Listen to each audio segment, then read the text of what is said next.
I'm Nat. And I'm Guy. And anybody that's watched this channel for a little bit of time knows we've moved from Canada to Mexico because we don't like the political direction that Canada is going. And there's big news on the Mexican front today. Late last night, Trump had threatened to strike Mexican cartels inside of Mexico. Now, whether that's with the cooperation of the Mexican military or without it, it's kind of unsure. But that is the breaking news before we get into personality politics today. Yes. So should we go to that? Yeah, let's go right into it. Okay. Oh, maybe we can say, if you're not subscribed, Yes. please do so. We're really trying to get to 1,000 subscribers. We're a very small channel. Because we broadcast out of Mexico, we very often get throttled because of our subject matter as well, which is conservative politics. Yes, so thank you so much. And also don't forget to like while you're at it. They're both free. But let's get into breaking news. Yeah, we do read all comments as well, so. Yes. Extra, extra, read all about it. Extra, extra, read all about it. And yes, as you mentioned, Mexico and the Mexican president and everybody around here is panicking because of Trump's declarations recently. So let's look at them. From Eric Doherty says, quote, Mexican President Sheinbaum is frantic after President Trump confirmed land strikes against the cartels are coming. She just promised increased communication with the U.S., which she has continued to promise for months now. Trump is serious. She is controlled by the cartels. Nothing is acceptable other than the complete obliteration of every cartel in Mexico. Use the military. Yeah, and we'll go into Trump's actual statement in a moment, but I do think she has been handling this very well as the tariff negotiations. Once in a while, she'll try to play tough, but behind the scenes, there has been good communication between her and the Trump administration. This is coming out from about 10 people within the Trump administration that are high-ranking officials, have had nothing but good things to say about Mexico, where when it comes to Canada, he's taking the opposite stance. And we'll kind of show his stance with his negotiations with the U.S. after we get into this news. A lot of very bad things, but he was a big drug pusher. You see that because all the boats that we shot down, they came out of Venezuela. A lot of drugs. There's a lot of boats and a lot of drugs. There are very few boats operating right now. It's almost no boats. You can't find any boats. I don't think anyone would go fishing in those Not a lot of people want to go fishing anymore. But we've knocked out 97% of the drugs coming in by water. And we are going to start now hitting land with regard to the cartels. The cartels are running Mexico. It's very, very sad to watch and see what's happened to that country. But the cartels are running, and they're killing 250, 300,000 people in our country every single year. The drugs, it's horrible. It's devastated families. You know, you lose a child or a parent. I mean, parents are dying too with drugs. So we've done a really good job. We're knocking it down. The numbers are really getting to be very bad things, but Okay, and I've said it right from the beginning. I always thought the target was the Mexican cartels, but if you try to go directly after them, you're going to have a really tough time, mainly because they have a lot of assets within the United States. But the cartels very often act like middlemen from Venezuela, from Colombia, where a lot of their product is coming from, and it's going through Mexico, sometimes in transition through Nicaragua to Mexico and then to the United States. Donald Trump has really systematically cut off the U.S.-Mexico border, gone after Venezuela, putting a lot of pressure on Cuba, putting a lot of pressure on Sheinbaum, her administration, directly with tariff negotiations. I think as those go on, he's not looking for a long-term tariff negotiation. He wants to do it year by year so he can continue to apply pressure to Claudia Sheinbaum and her administration. Ultimately, I think he wants Sheinbaum to work with the U.S. military and have them kind of run a lot of the ops through the Mexican military themselves. And here in Mexico, Claudia Sheinbaum herself as well continues to lose popularity. She is now around the 40s, which is the lowest her or the past administration, which is essentially her boss still, Andrés Manuel López Obrador, AMLO, have had.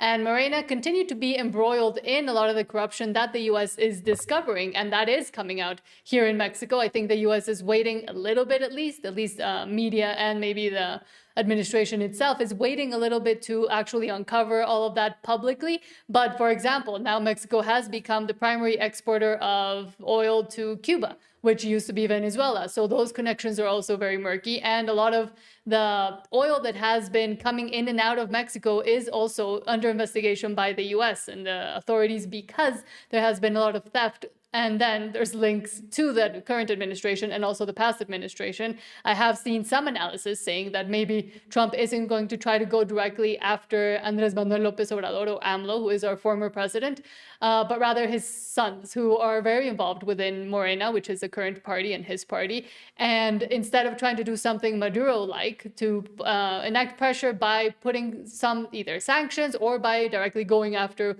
one of his sons, and there's three to choose from that have been involved and heavily corrupted, but also individuals within the administration from all parties. And I will say here in Mexico, it's all parties that are involved in the corruption. And they do have that evidence as well with the ties to the cartels. So by putting the precedent of what they did with Maduro, I think that is actually working in their favor as well to try to expose and go after certain people within this and past administrations. Well, one of AMLO's sons was in the news lately. When we get to the Latin America section, we go through geopolitics by country. When we get to the last Latin America section, we're going to talk about that story. He's really wanting to go after free speech in America, much like the EU is. So it's going to be interesting how that unfolds, because we have seen Latin America be fairly open to free speech. They haven't pushed back as much as the EU, Canada, and these other countries. But one other thing, I think the statement is coming out from Trump, not necessarily that he wants to come in with strikes yet. I think eventually he does, but he's going to make sure he does it through the Mexican military and cooperation. He wants to cut off that oil to Cuba that's coming from Mexico right now. The best way to do it is to threaten strikes. Say, okay, we'll lay off on strikes if you stop the flow of oil to Cuba, because I think Marco Rubio's wet dream is actually Cuba. They went after Venezuela. It was a successful operation. I think they're looking at Cuba, if not next, after Colombia. Colombia does have elections coming up in 2 months. So I think they're hoping they can get a candidate in there that's sympathetic to the Trump administration and ideologically aligned. And as far as elections go in October, Brazil has elections as well. The problem there is Lula is very strong. He's a very astute politician. He's systematically consolidated power and cut down on free speech. So it's going to be really hard for the American administration to have any influence inside Brazil when those elections come up. But if he's able to swing that election, it's going to be pretty impressive. And I would think he would be able to have a lot more say on what's going on inside Mexico as well.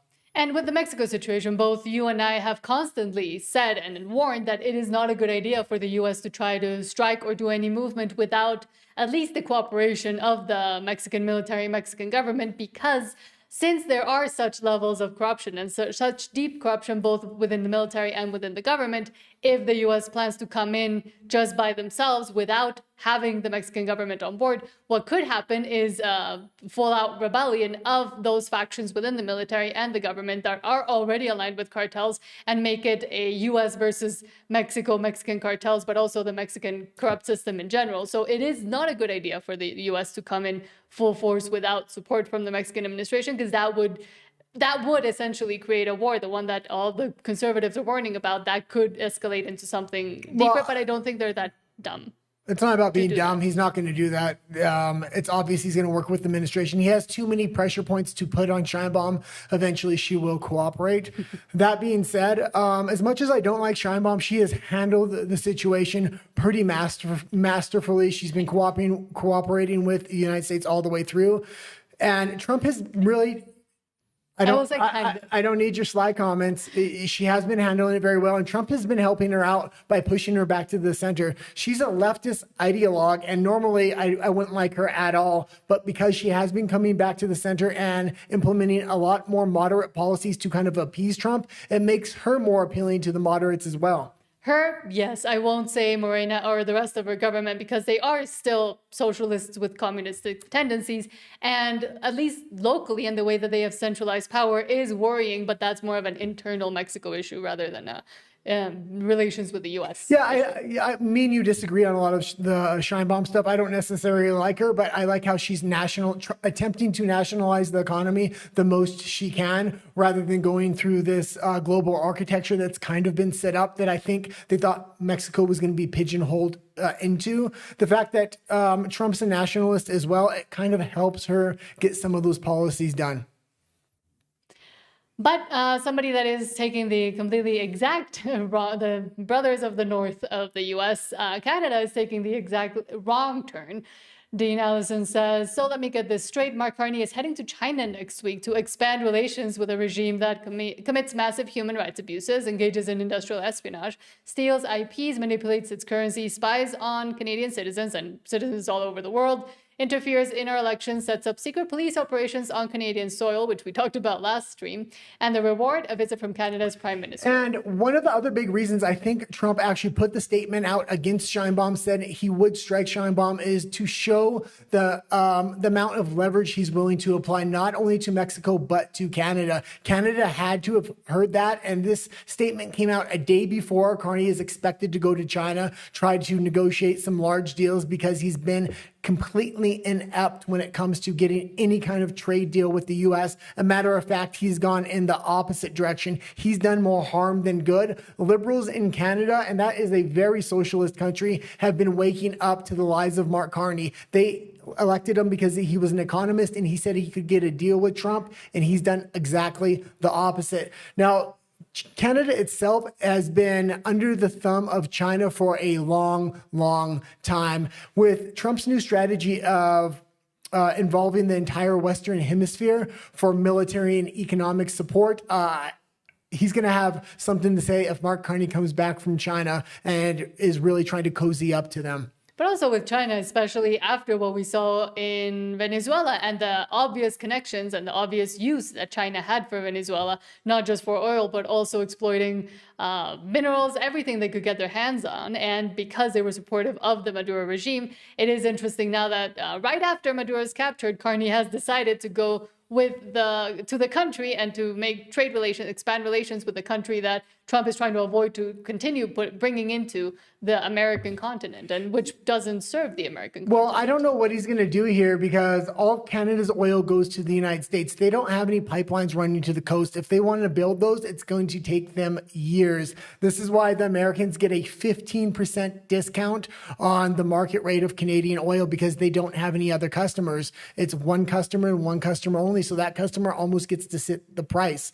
Now, if he comes back with a trade deal from China, it's going to be very interesting, because he's been completely unwilling to build a pipeline. He knows his base of voters are kind of climate activists, and they will vote against him. They don't like the idea of a pipeline. He's kind of dangled the pipeline out there, but put things in the contract that he could back out at the last minute. So if he comes back from China with a deal and then wants to get this thing built for China, but didn't want to do it for the U.S., it's going to be interesting. Well, it's going to look really bad for Carney, and hopefully more and more of those that supported the Liberals and actually got him back into, well, got the Liberals to continue with their power play, will realize that. And we are seeing, and we saw last stream, that even Liberal commentators are starting to question what the fact that the U.S. is now in Venezuela and able to get that oil means for Canada, because, again, as you mentioned, Canada has the same type of oil that the U.S. likes, because that's the kind of refineries that they use. And now they have nobody to give it to. Well, we do see a potential separatist vote coming up in Alberta. Saskatchewan's talking about it as well. And it looks like there's going to be an election in Quebec, and the Separatist Party is going to win there. That's going to be 30% of Canada attempting to separate under Mark Carney. And if he comes back with a deal for a pipeline from China, but was unwilling to deal with the Americans, I think that separatist movement is going to gain strength. A lot of these provinces do not want to align with China. They want to align with the U.S. If once of these provinces separate, they're going to fall like dominoes, kind of one after another. We also know Trump's stance on Greenland. He wants to go after Greenland. We're going to show that story in a little bit. That being said, it's very interesting, because with the election coming up probably in the first half of the year for Canada, if the Canadian people choose to keep Mark Carney, I'm almost willing to bet money one of those provinces is going to separate. If they go with Pierre Poilievre, potentially they can keep Canada together as a whole, but that would mean ideological alignment with the U.S., which a lot of Canadians are against. That's why they had the elbows up campaign, and they basically campaigned against Trump. But if Trump can get a conservative in power in Canada, and then you have the U.S., both nations being conservative, Sheinbaum in Mexico is actually willing to play ball and change some of her policies because she's reliant on the U.S. I will say her foreign policy. I don't think she'll try to change as much internal policies that continue to be worrying. But yes. Okay, let's go. And that was breaking news. Just a reminder that thank you for joining us. And the best way to support us is to subscribe. And we also read all the comments, so let us know what you think. And that is what I'm going to do just now, because we do have some initial ones.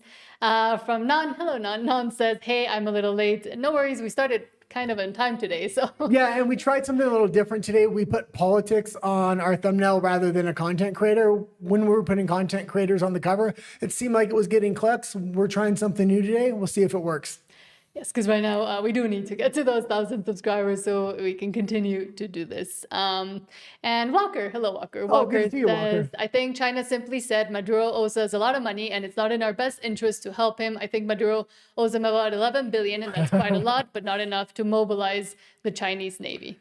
Yeah, what we're seeing is a complete realignment of the Western Hemisphere. I mean, we're going to show clips of statements Trump just made yesterday about Greenland, and they were shocking for even me. He's actually very serious about Greenland. I was making fun of him because I thought he was using Greenland as a way to possibly get out of NATO. No, it looks like he's looking at Greenland for not only putting military bases there, but kind of taking control, because if he puts a military base, I think he wants to extract the resources. He wants it to be beneficial for the United States and the Greenlandian people, I believe. So as he goes in and he makes these changes, whether it's in Greenland or Venezuela, it's very important it becomes profitable and successful, not only for the U.S., but for the nations he's kind of reforming with Venezuela. Hopefully he starts lowering sanctions so their economy can pick back up. I think he'll lower sanctions as he gains trust in the leadership that's there. Right now, I'm not sure if he knows he can trust them. And Rafa, hello Rafa. Oh, says, good to see you, Rafa. Hello, happy Friday. Happy Friday also to everybody.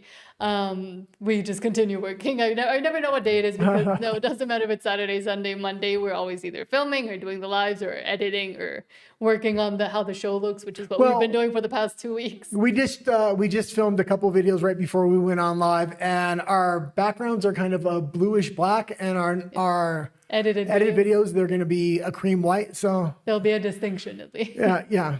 So they're definitely not clipped anymore. We were doing clips for a while because we were trying to save time. Yeah, so now our edited videos will be different. Yeah, original content. Not from the lives. But now let's move on to, I think, everybody's favorite topic, which is personality politics. Yeah. I'm angry. I've had enough of these people. And she whom has not been named, which I will not name today, has been kind of quiet, and I think most people have at this point either fully backed her or kind of backed away from her. That's Candace Owens, just so people do know. Candace Owens. But still, we did find some other stuff about other people. Yeah, I'm finding it hard to even watch her anymore. I mean, I kept up religiously with her because I was believing in a lot of the rabbit hole she was going down as she moved the goalpost. You know, I've kind of tuned out at this point. If something comes up, I'm sure it will come up in the media, and then maybe I'll start watching again. Otherwise, I'm going to kind of wait for the trial. But we are still seeing this either civil war, if you want to call it, or fragmentation or infighting amongst the just conservatives, Republicans, or whatever you want to call them, the MAGA, the America Firsts. And that is still concerning, especially now that we are moving in. Well, the U.S. is moving into the midterms quite quickly. It's very interesting because I'm always talking about America First. I do like America First candidates, and I'm vehemently against the neocons. And because Marco Rubio is such a traditional neocon, I'm always very much against him and his wing of the party. But I really think a neocon thinking is starting to not only take control of the conservative side, but it's starting to seep in America First with this new strategy of the Western Hemisphere, bringing up the Western Hemisphere and the countries within it. I think there's a lot of neocon thinking there, but it's very much a rebrand, a bit of a new way of thinking. It's starting to appeal to even America First. That being said, I think the national policy is America First, and the international policy is America's First, where you're focusing on South, Central, and North America. And the essentially Monroe Doctrine. Yeah, the America First people or a side of the party definitely needs to start defining themselves and what their beliefs are when it comes to the Western Hemisphere. Otherwise, neocon thinking is really going to take control of that, and they're going to be able to branch it out and possibly get into never-ending wars. As of right now, Trump is being very successful at very strategic strikes in and out, not putting long-term boots on the ground or military bases. If he starts building military bases and putting U.S. soldiers on the ground, his base is going to turn against him. But somebody that is still very much boots on the ground, and one side of the whole, well, there's like 8 different sides, but one side of the whole civil war amongst the at least conservative creators is Ben Shapiro. Adam says, quote, Ben Shapiro says America must bleed for Israel's wars. He's over the moon that America is ready to fight and end their lives and print trillions on war again. We don't cover Ben Shapiro on the show a lot. Once in a while, he'll come up in conversation when when Nick Fuentes comes up. That being said, he's lost complete relevance, and he used to be one of the premier figures within the conservative movement. He's firmly established himself as completely irrelevant and Israel first. I don't know if complete irrelevance, but just like with the Vietnam Syndrome, the Iraq Syndrome ushered in a period of American retreat and international chaos, led by Barack Obama and Joe Biden predominantly. Withdrawal from Iraq led to the rise of ISIS under Barack Obama. And Iranian proxies around the region grew, and that eventually resulted in the cataclysm of October 7th, 2023. Joe Biden's disastrous withdrawal from Afghanistan resulted in the deaths of 13 U.S. service members and prompted, at least in part, the Russian invasion of Ukraine. China looked at the United States and the world and decided that it was going to spread its tentacles throughout Asia, Africa, and Latin America. Well, now, on the tail end of Joe Biden's catastrophic foreign policy presidency, again, an Iraq syndrome presidency, just as Ronald Reagan once did, President Trump has now put the Iraq syndrome to bed. Trump has done so with what could be called the Trump Doctrine. That's a term that I defined back in November 2024 with the following criteria. 1, America's interests are paramount, and they include a lot of things, from freedom of the seas to the strength of American allies in contentious regions to, yes, oil interests. 2nd, America's interests must be carefully calibrated to our investment in them. So big interest means big investment. Small interest, smaller investment. 3rd, all measures and means necessary to achieve America's interests are on the table, from diplomacy to military interventionism. And 4th, all of this should be made very public all the time. The threat should be on the table. The threat of the gun should always be on the table. Well, President Trump has done this. Again, I said this was his doctrine in November 2024. And now, in the last year, he has done it twice. First, he did so with the June 22nd, 2025 B-2 strikes on Iran's nuclear reactor at Fordo, reestablishing America's deterrence power in the Middle East, reshaping the geopolitics of the region in dramatic fashion. Despite all of the caterwauling from his supposed allies declaring that World War III would break out because, again, they had been captured by Iraq syndrome, President Trump is not. Well, now President Trump has done the same with the ouster of Nicolas Maduro. And that being said, he's actually not done it twice. He's done it 8 times. The thing is, these are strategic strikes. Ben Shapiro here is trying to convince America and Donald Trump, oh, he's already done this. He's already going in the direction of the neocons. That's not the case. Strategic strikes are something different than complete regime changes with boots on the ground and permanent military bases. That's the line he really hasn't crossed yet. I think Shapiro and Israel want to convince Trump that going that extra step is okay, and that basically he's already gone that extra step and it's not going to matter. But it does matter. It makes a big difference. In Venezuela. In pursuing these actions, Trump has reestablished American deterrence globally. He's made clear America's enemies are on notice, FAFO. And he's demonstrating that such action doesn't need to lead to a quagmire or to a full-scale nation-building exercise draining America's attention and resources. Iraq syndrome should be dead, and if it is, it died at the hands of President Trump. Okay, and we... You go ahead first. Well, with what the Post said versus what, not to defend Ben Shapiro, but versus what Shapiro was saying, he said at the end there exactly what you said. Like Trump was able to actually defend America's interests by getting China, Iran, etc. out of what he's trying Venezuela. to say, but I don't think he just said it without it devolving into a quagmire, and we haven't seen that. No, what he's trying to say is Iraq syndrome is dead, meaning we're no longer scared to go in. No, he said Iraq syndrome as in just going for no reason is dead. No, what he wants boots on the ground. So do the neocons. Make no doubt of that. He is from that wing of the party. Marco Rubio is from that wing of the party. I do not trust Ben Shapiro, and if Donald Trump follows the path of the neocons, his base will turn against him, and whoever he wants to inherit this movement is not going to get in.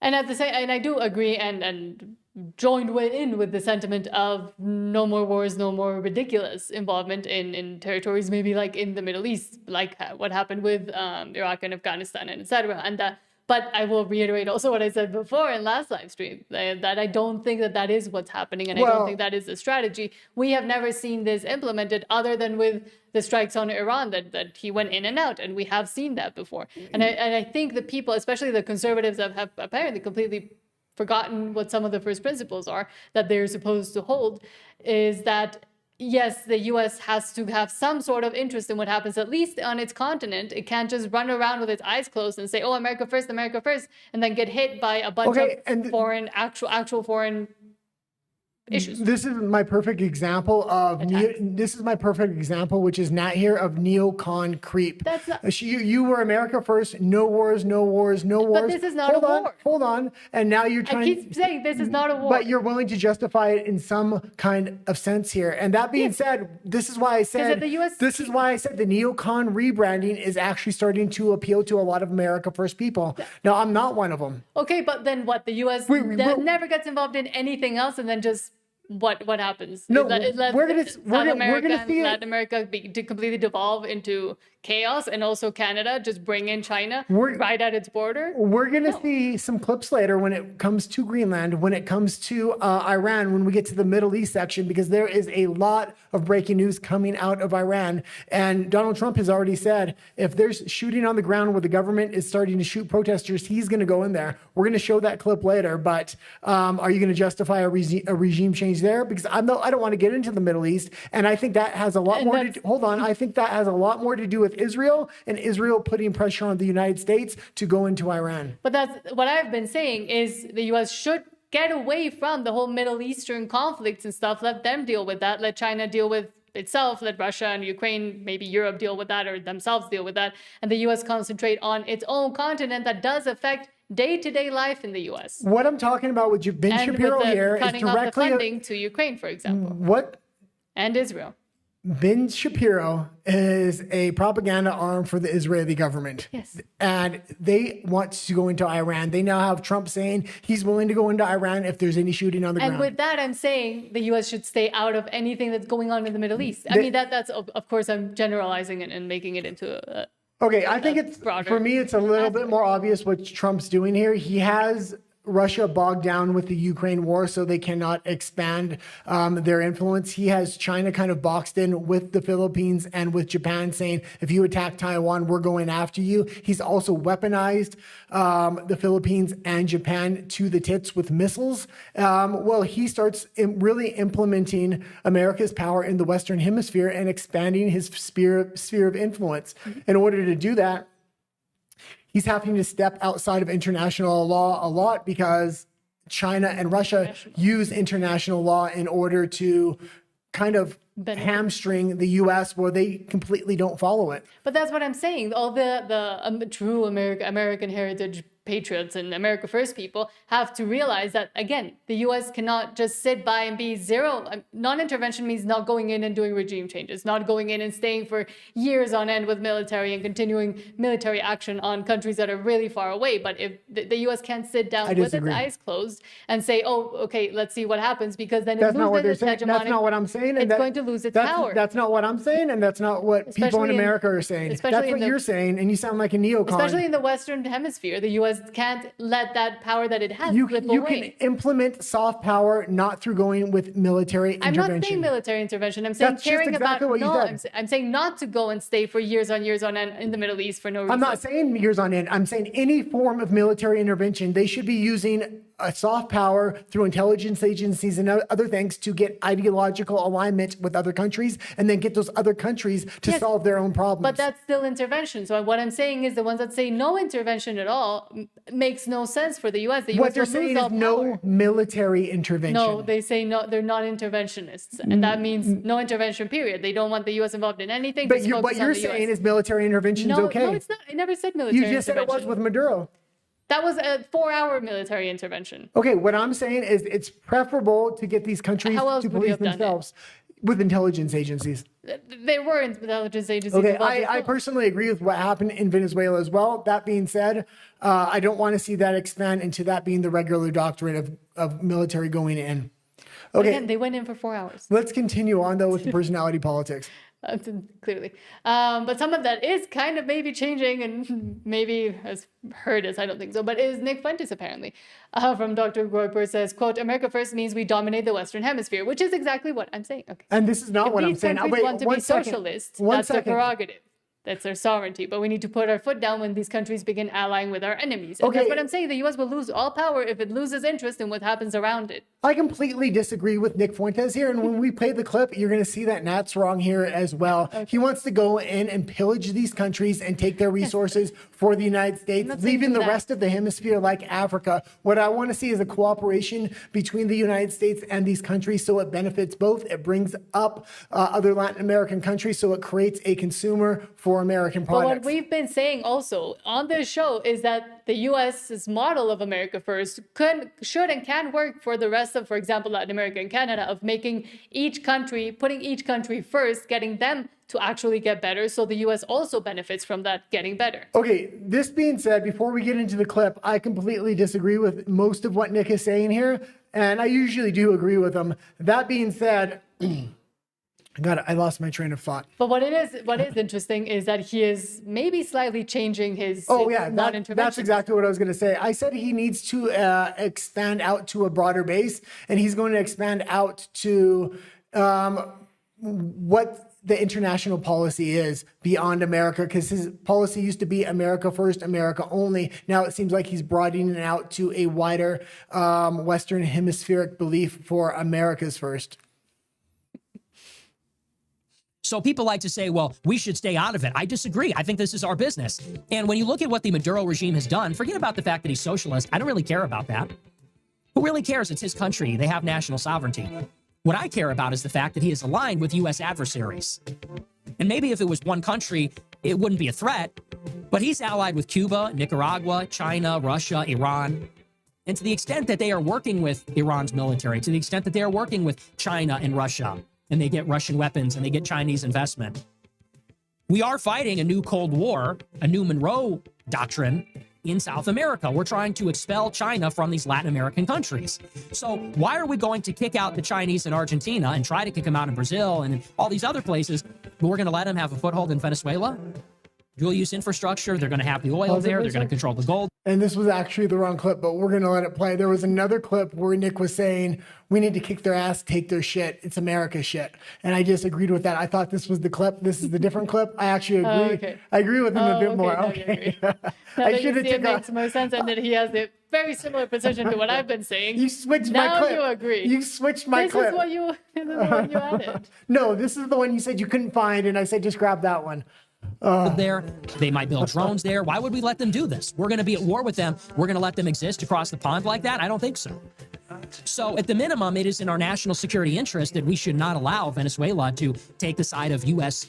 strategic rivals, which is what China and Russia are. And Maduro has very conscientiously created an axis with them. He's in league with them. And that's not to say that he's going to invade America or attack America, but theoretically, in a war with China and Russia, he might be used to attack the United States or be used against the United States in some way. And I don't know why we would tolerate that. So I am in favor of U.S. intervention in Venezuela, although not necessarily regime change. I believe that America has strategic interests. That doesn't mean that it doesn't matter how we pursue them. I still think that we should pursue a reasonable and restrained foreign policy, a policy of restraint.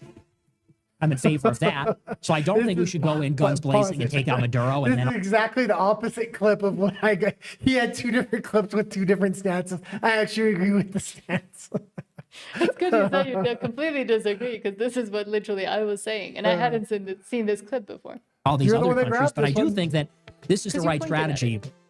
Maximum pressure, a negotiated settlement. All we want is the oil, the gold. We want your allegiance, and we want Maduro out, and that's it.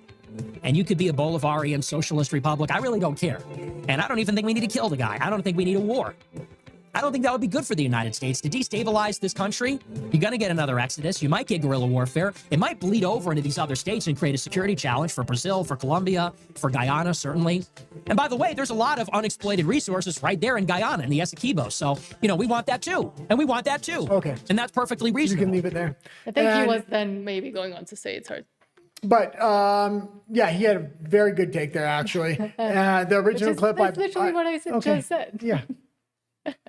Okay, let's go into the next part of this. But I mean, and I guess before we've been asked, why do we talk so much about Nick Fuentes? And I do think, again, because he's rising up and he's being led back in, I think, to the social media commentary space even further, and people actually wanting to, I mean, challenge him. Most times they lose, like Piers Morgan.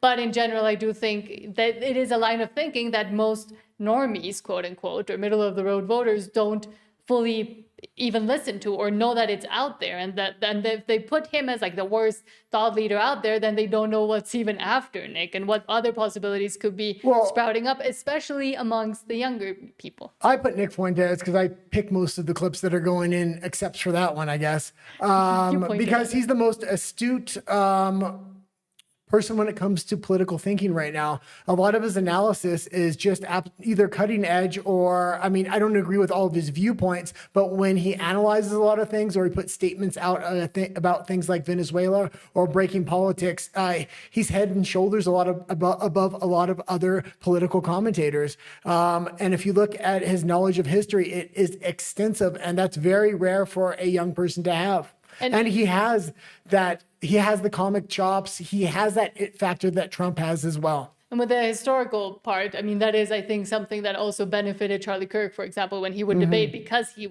had such a wealth of knowledge, because he spent years and years studying U.S. and international politics. Well, history. I almost think Charlie Kirk and Nick Fuentes were the yin and the yang, exact opposites, but very similar in a lot of different ways.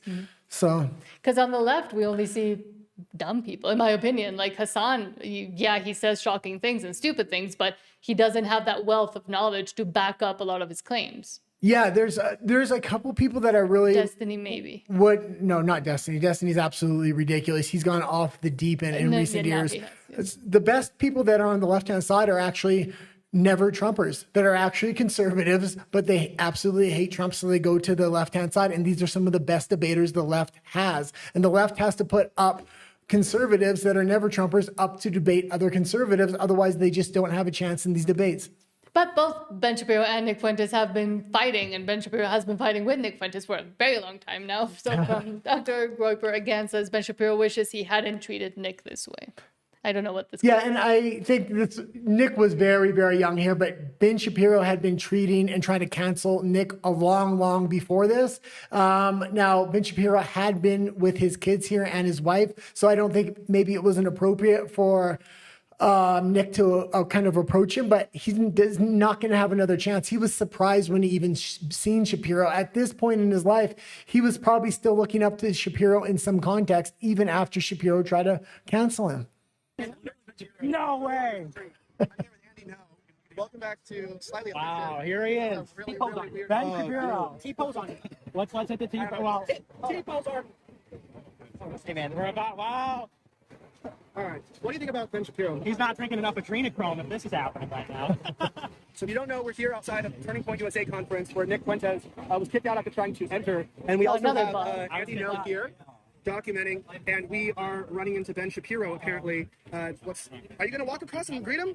Yeah, well, I don't know. I don't know if he'll greet me. Are we going to go over? Let's go. Okay. All right. And he's young. Nick Fuentes is obviously young here, but he seems a little bit still in awe with Ben Shapiro. Ben Shapiro used to be a huge figure within conservatism. Quick question, because I think you've seen the clip. Do the kids show up or no? You'll be fine. Okay. This is Twitter. This can't be in the middle of the street, though. We'll keep going. Oh, okay. Ben, it's great to see you. Why did you give a 45-minute speech about me at Stanford? And you won't even look. Come on, I'm right here. Hey, let him cross. I know you're with your family, but I can't get you anywhere else. A 45-minute speech. Wow. Well, okay, and that's good. And it was nice that he said, I know you're with your kids, but I can't get you anywhere else, because Ben Shapiro canceled him when he was still in the crib. Then he gave a 45-minute speech at Stanford, tried to cancel him again. Then probably was one of the leading activists to get him kicked out of TPUSA that day, where he just got kicked out, and he just won't talk to him. So where else was he supposed to approach him? I mean, yeah. But still, I don't agree chasing him down with his kids, but it is funny to see where they both kind of ended up. And we did see there Elijah Schaffer, who is, I will say, I used to like Elijah, but then it's completely clear that he's been bought and sold, and I haven't watched will him. do anything. I for haven't money. watched him in quite a long time since he's come back from Australia. That being said, I don't have really anything to say because I haven't watched him in so long. But we're also seeing. But I used to watch him when he. But I was using him as an example of Okay. someone that's bought and sold. And But I don't know. I don't know if I can agree with that or not because I used to like him as well. I used to like him too. But what I was trying to segue into something. What I'm trying to get to is that someone that clearly has been bought and sold is Tucker Carlson, and his opinions have changed to 180. Literally. But all the people that have been bought and sold, Ben Shapiro was bought from the very beginning. He but was he was pretty explicit with that. He was created for. But he was explicit with that. So I'd give that differentiator. Tucker just seems like he's completely gone off the rails. In my opinion, some people still try to defend him, but there may be an answer to that, or at least part answer. Eyal Yacobi says, former Qatari Prime Minister Hamad bin Jasmin admits that they have bought off the Western media. We have journalists on our payroll in many countries. Yeah, so this is obviously about Tucker. Tucker, there's a huge. Well, not this specifically, but this. This is obviously about Tucker here. That's who he's referring to. And during the Iranian Revolution, or the revolution that's kind of been happening in the country, a lot of these Middle Eastern countries are translating a lot of Tucker's interviews and playing them on state media television. So, I mean, Tucker was the America First candidate. I remember saying, oh, Tucker should be Trump's vice president at one point. There's a video out there somewhere. There was definitely a distinct point where Tucker went off the rails and he sold himself. He sold himself to Qatar or assets in the Middle East. His views on the Middle East, the way they treat him, the way they put him on state TV, there's no excuse for it anymore. الصحفيين كانوا على البيرول مالنا. شلون يعني؟ كنا ندفع لهم. بعضهم صاروا نواب الآن وبعضهم صاروا وطنيين. عرفوا أنا في الدول. I know them. We would pay journalists in many countries. يعني We would pay them every year. وفي ناس Some of them received كان في salaries. كل الدول All the Arab العربية كانت countries are تعمل. doing this. شو أنت فكرك If not مش all, الكل most ولكن الأغلبية. الصحفيين كانوا على البيرول. That was it. Okay. And if he's not just saying one country's paying him, if you get a payoff from one Middle Eastern country, you can go throughout the Middle East and get paid and paid and paid again. I still liked a lot of Tucker's interviews. I still like his viewpoints, but you can see those viewpoints that just don't fit. It's those viewpoints that he had a completely opposite stance just 2 or 3 years ago, and he's completely shifted because the money has shifted him. Mm-hmm. And it's not to say all of his views are bad. It's just those views where I think money has come in and influenced his opinion. And then you had a clip about JD Vance, but I don't know how to intro it. So yeah, this was just a funny clip I seen about JD Vance. And there's a lot of questions from Palantir to how he came out of nowhere. I know yesterday and even today I'm saying JD Vance is the best candidate we got. They need to find another candidate if they don't want him to be the main candidate. But as of right now, he is the best candidate. But let's see a clip from this. Onka says, imagine writing a book so bad the reader returns it directly to the author. A guy hands JD Vance his own book and asks for a refund. The president, he said, what's a president? Hey, JD, I got your book. Okay. And I just had one question for you. Can I finish my remarks first? Yeah, I just want to know if I could get a refund. I didn't like the book very much. $16.99. You're going to go. $21 in Canada. Could I... I'm guessing that was a while ago. Why would they let him get that close? Yeah, no, that was a much older clip from when he was in Congress, I believe. I just kind of wanted to show that to bring up the conversation of JD Vance. I mean, there's a lot of questions. He rose out of almost nowhere. He was a never Trumper. He completely changed a lot of his stances. He's connected with Peter Thiel and a lot of big tech money. So it's going to be interesting, the battle that happens between him and Rubio going up to that 2028 election. But there's no other selection right now. Mm-hmm. So, I mean, I could see a third-party candidate coming in like a RFK and peeling votes away from the conservative candidate, which would be devastating for them. That would be detrimental. So yeah. And then you had a bunch of clips about Sneeko, Andrew Tate. Do you want to? Because I don't know what that is. I absolutely do not like Sneeko in any way. His clips are very often cringe to me, but it's very interesting because he came up off the back of Andrew Tate. Andrew Tate was his idol. I mean, he was on Andrew Tate's teat for years. That's how he got such a following. He idolized him. That's why he became Muslim. And now he's the main adversary of Andrew Tate, or at least the best adversary. He makes very, very good arguments why you don't listen to Andrew Tate. And I've been somewhat of a proponent of Andrew Tate. Half of what he said used to be bad, and half was very good. Half had very good first principles for men to listen to, but it's been a lot less of those first principles lately, and he's basically sold out to gambling websites and a lot of other things. I don't listen to Andrew Tate anymore. I was only really listening to him to see how he was influencing young males in the zeitgeist. I don't think they're listening to him and he has as much influence as he used to be because he's been selling out. And good on Sneeko for actually calling him out. Even though I don't like Sneeko, these are a couple clips where he is right. And I've been saying that I don't like Andrew Tate, and I think that the way he presents things and the way he lives are very contradictory. So I never thought he was a good voice for young men. From Sneeko Daily, quote, Sneeko responds to Andrew Tate saying he makes arty stupid videos. Okay, we just... So I want to explain to you, without an idealistic, I'm in New York, I make arty-farty stupid videos, someone who actually understands the world. I want to explain to you how the world... So what, I make arty-farty stupid videos. What do you put on a military helmet and wave guns around and say war's good? So I'm making videos that are trying to inspire people. You know, I'm putting effort into these videos, something nobody else is doing, right? Not to self-glaze or whatever, but, you know, I'm pretty damn good at this stuff. You wear a robe and then wave around guns and a helmet and then talk about all the places you want to invade. It's high art. That's what we should be doing with the platform. And the world at the top works exactly the same as the world at the bottom. How do I know how the world works? Because I grew up around street gangs. And guess what? Okay, he's a gangster. Look, this is why nobody makes good art anymore. Because not only one is there not a return on investment, because it's expensive to do this. I don't take gambling deals. I could take a gambling deal. I could sign up there. I see him brag all the time. Oh, I made $300 million this year so far. I'm a billionaire. So why are you taking gambling deals after all this? That didn't really help me escape the matrix. That didn't help me. Actually, that's why I became so stupid. I signed up for Duel. I thought I was going to escape the matrix and resist the slave mine. And instead I lost my mortgage on Duel.com using your gambling link. I thought that I was going to free myself from the matrix and then, oh, whoops. Now I have brain rot. And now my wife's leaving me because I can't afford the mortgage. And you can see Sneeko really bought the slop Andrew Tate used to sell, and he really believed in it. And that's why he is disappointed, and he is calling him out now. And it is effective because a lot of Andrew Tate's followers are Sneeko's followers, so they will listen to what he has to say. Where if it's a leftist calling out Tate, a lot of Tate's followers aren't going to be as sympathetic to listening to it. My main question is, how do we get young people to stop listening to both? I don't agree with half of what Sneeko said there, but the best way to get them to kind of wake up and listen to at least the best of what each of these guys have to say is have them call each other out. As a billionaire, I could be on a yacht fucking a bunch of models, but I choose to be fighting the fight because I do what's right. I could just fuck off and be on a yacht and sleep with a bunch of women and be a degenerate, but I'm doing my podcast to fight what's right and escape the matrix and resist the slave mind. You are echoing the slave mind. You have now become the matrix. Someone needs to put a flash like Men in Black on his face. If now nothing matters and there's no right and wrong, then you should just go on that yacht and do all the degenerate things that you were saying you could do. What's the point of you being on this podcast? Who are you? Are you trying to convince people to reject morality? Are you trying to convince people to just fall in line? Are you telling people to just let the powers that be do as they will? What is your perspective now? How is this escaping the matrix, Andrew Tate? As a billionaire, I could be...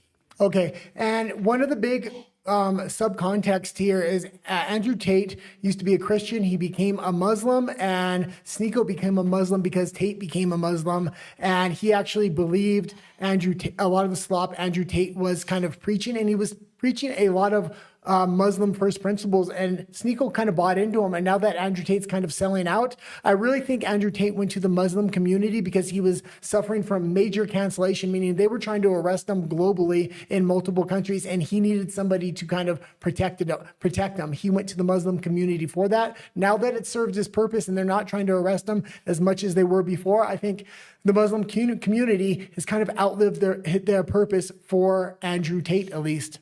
For me, I just let them all cancel each other. I mean, that's the best case scenario. If they all kind of unmask each other, then just let young people actually follow people that have more values and virtues and more interesting things to say, in my opinion.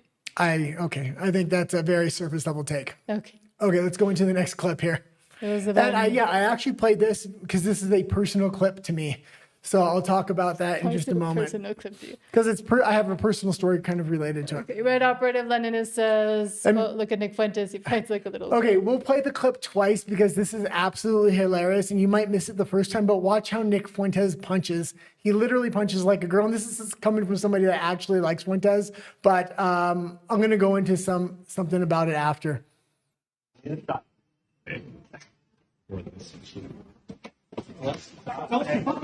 don't fucking stop. Yeah, look, sure.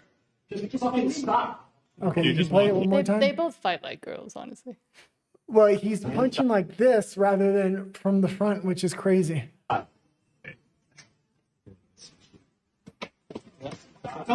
Hey, don't fucking touch him. Stop. Okay, you can leave it there. That was actually an old clip I had found. I had seen it before. It made me just laugh out loud. Obviously, Fuentes doesn't know how to fight. That being said, he does know how to fight when it comes to intellectual combat, so you do have to give it to him there.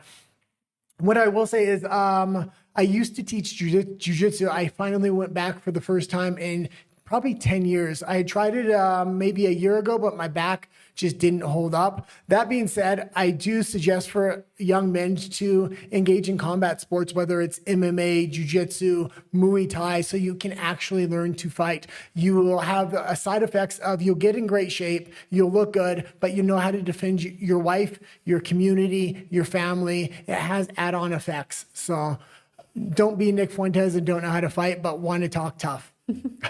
And I generally like Fuentes, though. And then a lot of stuff has been coming out of Minnesota. I don't know why you added this clip here, but a lot of stuff has been coming out of Minnesota after that lady was shot by ICE for, not my opinion, in evidence's opinion, trying to ram into an officer. Well, we talk about personality politics, and this is the personality politics of the woke left and how it can ultimately affect people. And I've heard this argument made by woke people on stage, but I'm surprised to actually see somebody sincerely buy into these beliefs. It's just shocking. And this is in reference to, well, I'll just read it. Marian Alfal says, quote, WTF did I just hear? This woman says she feels kind of wrong paying her respects to Renee Good, the woman that was killed, because she is a white woman and privileged. She added that morning her ending made her uncomfortable, saying, white tears are not helpful. Please help me understand how such people think. And this is pure propaganda and indoctrination by basically all major institutions in the US for the past 15 years. So, I mean, I'm just walking around kind of just dazed-eyed because I was like, I don't know if it's the right thing to do. It feels kind of wrong being here in some way. I don't know why. Why do you think, yeah. I don't know. I don't know, like, where that stems from. Like, I mean, part of it is being like a white woman that I'm privileged and I have a lot of privilege. So I feel like white tears are not always something that's helpful or necessary when Black and brown people have been experiencing this for a long time. This isn't new for them, and so I don't know if that makes any sense in that way. How did you decide that you should be here, or are you still figuring that out? Well, I work like 2 miles from here, so driving by, I don't, it was like I'm here. I'm 2 miles. I can stop. So I mean, and that was just absolutely crazy. And this is the kind of culture the woke left was really trying to build and instill into white people to make them in shame and have women this, specifically. especially within the white feminine or the white movement or the white feminist movement. Absolutely insane. This girl's reaction. I mean, this needs to be trotted out all over the internet, and this lady needs to be shamed. And it's also what led, if you follow the ideology to its logical conclusion, it's also what helped lead to the tragic events of Renee Good losing her life and thinking that she was doing what was right and that she could confront a federal officer and nothing would happen, because at the same time they've been shielded and taught that yes, minorities essentially are babies and we have to protect them. It's misplaced motherhood. But at the same time, that because they're part of some way minority, even though they have privilege, they should also face no consequences. And that is a problem. It's just disgusting to see that actually manifest itself in real life. And that it's not parody. Yeah. But before we move on to the health and Maha section, we'll read comments because we have quite a few of them. Oh, I put them in reverse order. Fighting. I usually put religion before health and Maha. We'll go health and Maha first today. Okay. Nan says, yeah, Candace Owens is out. LOL. It was fun to watch, though, but I can't stomach the MI6 speak any longer. Valhalla VFT is still my man on the right. Well, and I called it from day one. Literally day one. I said she was MI6. I said she was British intelligence. I still went down a lot of those rabbit holes with her. And I thought MI6 was actually going to have some intelligence to release through Candace Owens. And that's why I watched her so much. And come to find out, MI6 had nothing to actually release. And Nan also says, happy Friday, y'all. Thank you. Thank you. I got a pot of black beans on the stove to be ready for dinner time with my lovely wife. I like that you watch us while you cook. Yeah. Says, did I mention she's fluent in Spanish as a second language? Oh, she can watch my Spanish show if she wants. But so am I. Nan says, is there a way to slow Ben Shapiro down? His I talk fast and steady shtick is meant to be a steamroller. Man, I can't stand Stan Shapiro, freaking anti-patriot. Yeah. I think he's just an example of what was and what used to work. Well, his steamroller approach where he talks really fast works against college students. Give them 10 points so they can't respond, and then give them another 10 points. And that's how you beat a college student in a debate. But in a real debate, he can't win. He won't win. He won't even take the challenge. Fuentes has been challenging him for years. I would love to see that debate. The internet would love to see that debate, but he just won't have it. There was one more thing I was going to say about Shapiro, but no, there's another one. Okay. Nan says Tim Pool is Ben Shapiro with a different hat. I do like Tim Pool, and I like him because he is milquetoast and he does correct himself most of the time. Sometimes he doesn't, and he does get dramatic and makes a big show of certain things. But I do think that kind of commentary where it's more nuanced on purpose and trying to be more milquetoast is still useful. She's a bit of a Tim Pool shill. I'll say that. Not a shill. I don't get paid by I had wrote a video for us before about different subject matters. One of the big subject matters was intelligence agencies working through social media influencers.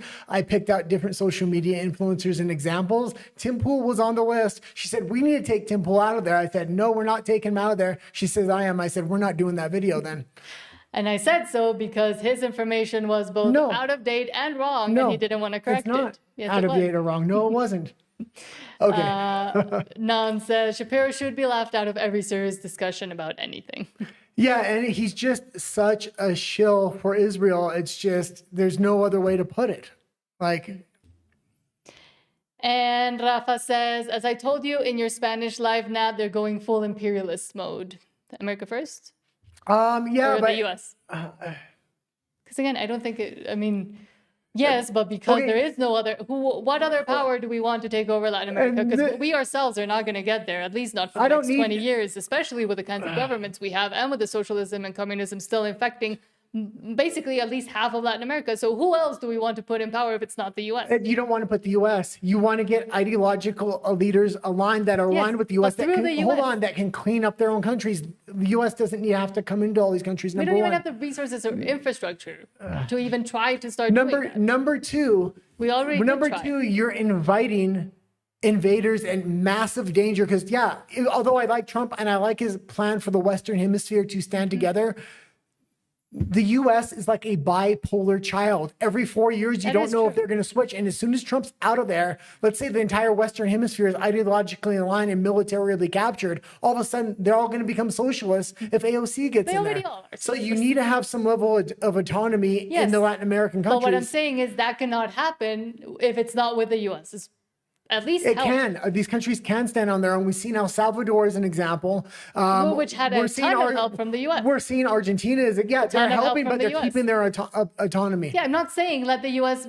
make all of Latin America part of the U.S. I'm saying you need that help from the U.S. Yeah, but what's happening? And that's not imperialism. That's actually just taking advantage of a resource you have right there. Yeah, but what's happening now? And now I did agree with Venezuela, but Venezuela. Now he wants to go after Greenland, and we're going to show that clip in a little bit. And then he wants to break off one piece of Canada at a time.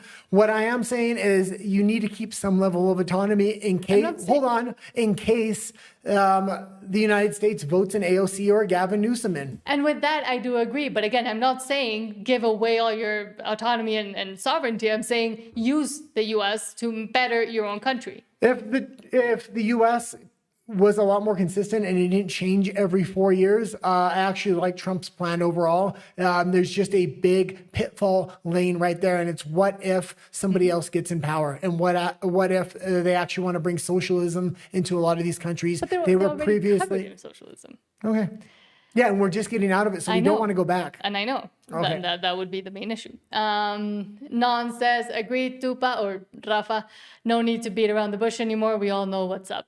Yeah. But I think that is the one good thing about Trump. He's very obvious about it. And Non says, you can't front on the dope and the gold. We are pharaohs. These are just all comments from Non. Non says, Non says, I only just learned of Sneeko like yesterday or the day before. I'm indifferent. Yeah, I learned about him recently. Luckily, I was I knew about him before because of Andrew Tate. Andrew Tate was causing a lot of controversy, so I was following him fairly close for the news. That being said, Sneeko is not even, he's just a bad replica times 10. The one good thing about Sneeko is because he was absolutely in love with Andrew Tate and was trying to model himself after him and the good aspects. He's the one person that can call Andrew Tate out on very specific niche issues that other people wouldn't notice. But overall, Sneeko is just a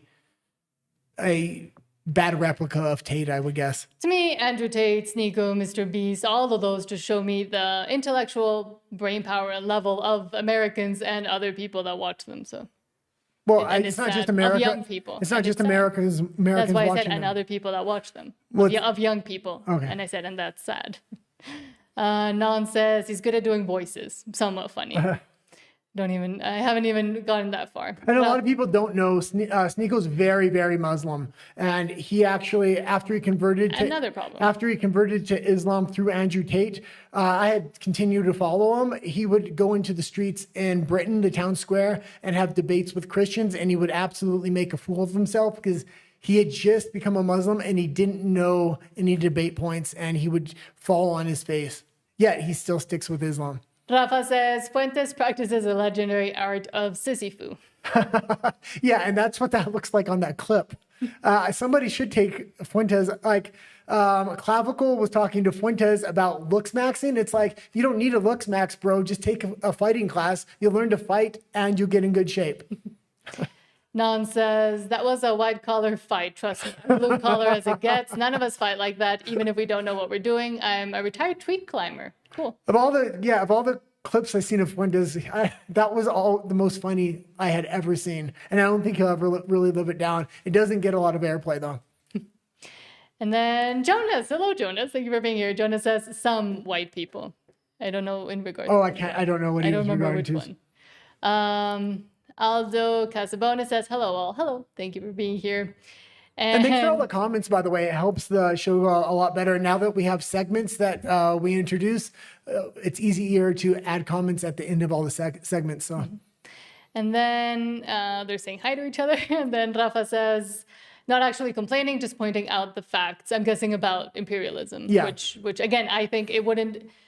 At the point it is now, Latin American countries do need the help of the U.S., specifically ideologically, because we've seen it work in El Salvador, in Argentina, in Chile now, where it is a lot of more MAGA, America First, whatever you want to call them, aligned candidates that are bringing the ideas that have never been spoken in the bottom part of the continent until very recently. And we have been dominated by socialist, communist, quasi or actual dictators. Yeah. So, and this ideology cannot come through just by itself, because we're seeing here in Mexico, the conservatives or the traditional conservatives that we have that isn't even like that, like the PAN, are wanting to implement ideas that are no longer relevant even for the Latin American context or for the context of the continent, with the US already there.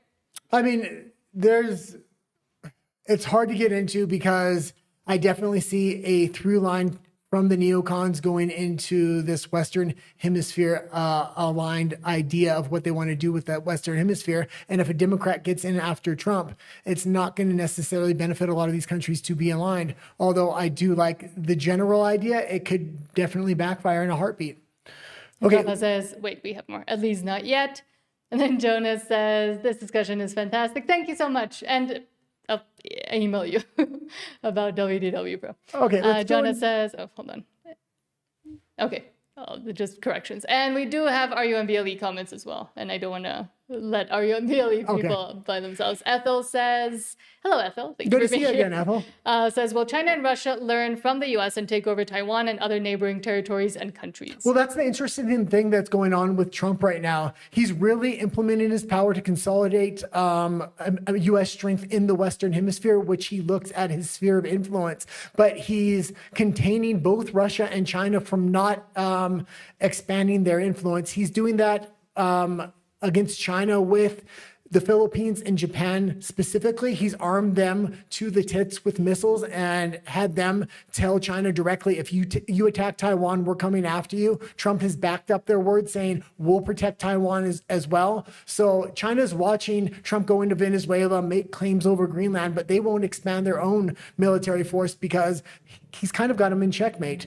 And then you got Russia with the Ukraine war. They're completely bogged down. All their assets are kind of going into their war, so they can't expand their sphere of influence either. And they're having to share their sphere of influence with China to begin with. Ultimately, I think potentially Trump would want to align with Russia economically to separate Russia from China, but he can't do he can't do that right now when they're so aligned. Ethel also says, let's rename Candace Owens to Candace Falswins, shall we? Yeah. And also says another name change. Let's rename Ben Shapiro to something like Benju Zero, shall we? Yeah, we started calling Candace Owens Candyland. Candyland. And I used to hate you when you used to say it, but then I slowly came over to your side. Yeah. Ethel also says the U.S. should stay away from any military interventions except taking over Canada, 51st state, Mexico, 52nd state, Greenland, 53rd state, no Israel, Venezuela, or Ukraine, please. Again, I don't think Venezuela would count as a full-on military intervention, as we have seen before, and this is all unprecedented, which is why I continue to say let's just wait a bit before being all, oh, this is terrible, this is military intervention, boots on the ground, we're going, no war in Venezuela. There is no war in Venezuela. There was war against the Venezuelan people, yes, but... Yeah. Okay. Hold on, there's one. Ethel says, I gotta go today, guys, but thank you for being here. And says, but I know you'll discuss ICE at some point. Just deliver this message to ICE, please. Get him, boys. And I guess bring him back here. Okay, let's go into health and Maha, and then we'll go into religion. I accidentally put him backwards today. Yeah. But the greatest danger of all would be to do nothing.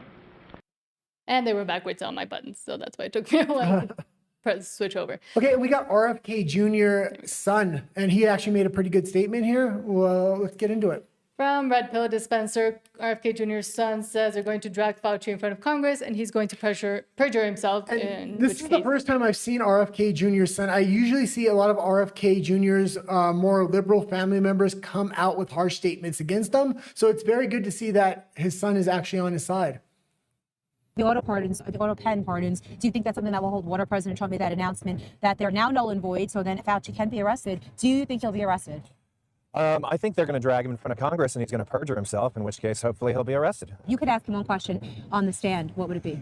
Well, I think he is such an egomaniac. He'll lie to save his own ego, to try to, go down as the guy that people were selling the candles of and stuff like that. I would like to see the emails that, obviously we got a trove of leaked emails from him. Part of those emails said, if you have anything really crazy to send, send it to my personal email. I would like to see what's on those emails. If I had to ask him one question, I would say, why do you do gain of function research? Just why? Right. If he really had to answer the truth on that and say bioweapons out loud, that would be a violation of the Geneva Convention, and off to a new Nuremberg style trial with you and everybody else involved. So if I ask you that question, okay, yeah, and it would be absolutely amazing if they can null and void those auto pin pardons, and especially go after Fauci. Fauci is the big target. Americans would love to see that, especially before the midterms. I think it would do a great service to what Trump's trying to accomplish there, and that's realign himself with his base. They want to see prosecutions, especially of somebody like Anthony Fauci. And where there are real world proof, consequences, and also evidence of what he has done. So that one would be an easy, in my opinion, target now that the possibility of getting rid of that part is there. Typically in the past, RFK has done a lot of these big trials against big pharmaceutical companies, and it would be great to have his knowledge kind of helping out there, because he does know the in and outs. He knows where the bodies are kind of buried, because he's been in similar cases against other companies. And there was still a bit of that clip. Do you want to finish that, or? No, we can go into the next clip.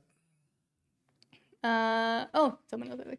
From leading report, quote, USDA advisor Dr. Ben Carson says, I love it when people say I don't really eat that much. I just have a gland problem. Well, and I just love Dr. Ben Carson, and people forget about him a lot, but he's been in the conservative movement for a long time. He's been a long-time loyalist to Donald Trump. There was a lot of talk about him being the vice presidential candidate. I thought he would have been very much a Pence-like figure, but the good version of a Pence. He's very soft-spoken. He has very good first principles, and he's not scared to speak his mind like in this clip. I love it when people say, I don't really eat that much. I just have a gland problem. Have you heard that? They do have a gland problem. It's a salivary gland. And we need to deal with that as well as the empty calories. They have kind of started. Now they reformulated the food pyramid, for example. That is a good advancement. Well, and he's part of the USAID, and he works very close. USDA, and he works very closely with Robert F. Kennedy Jr. So it's good to see some of the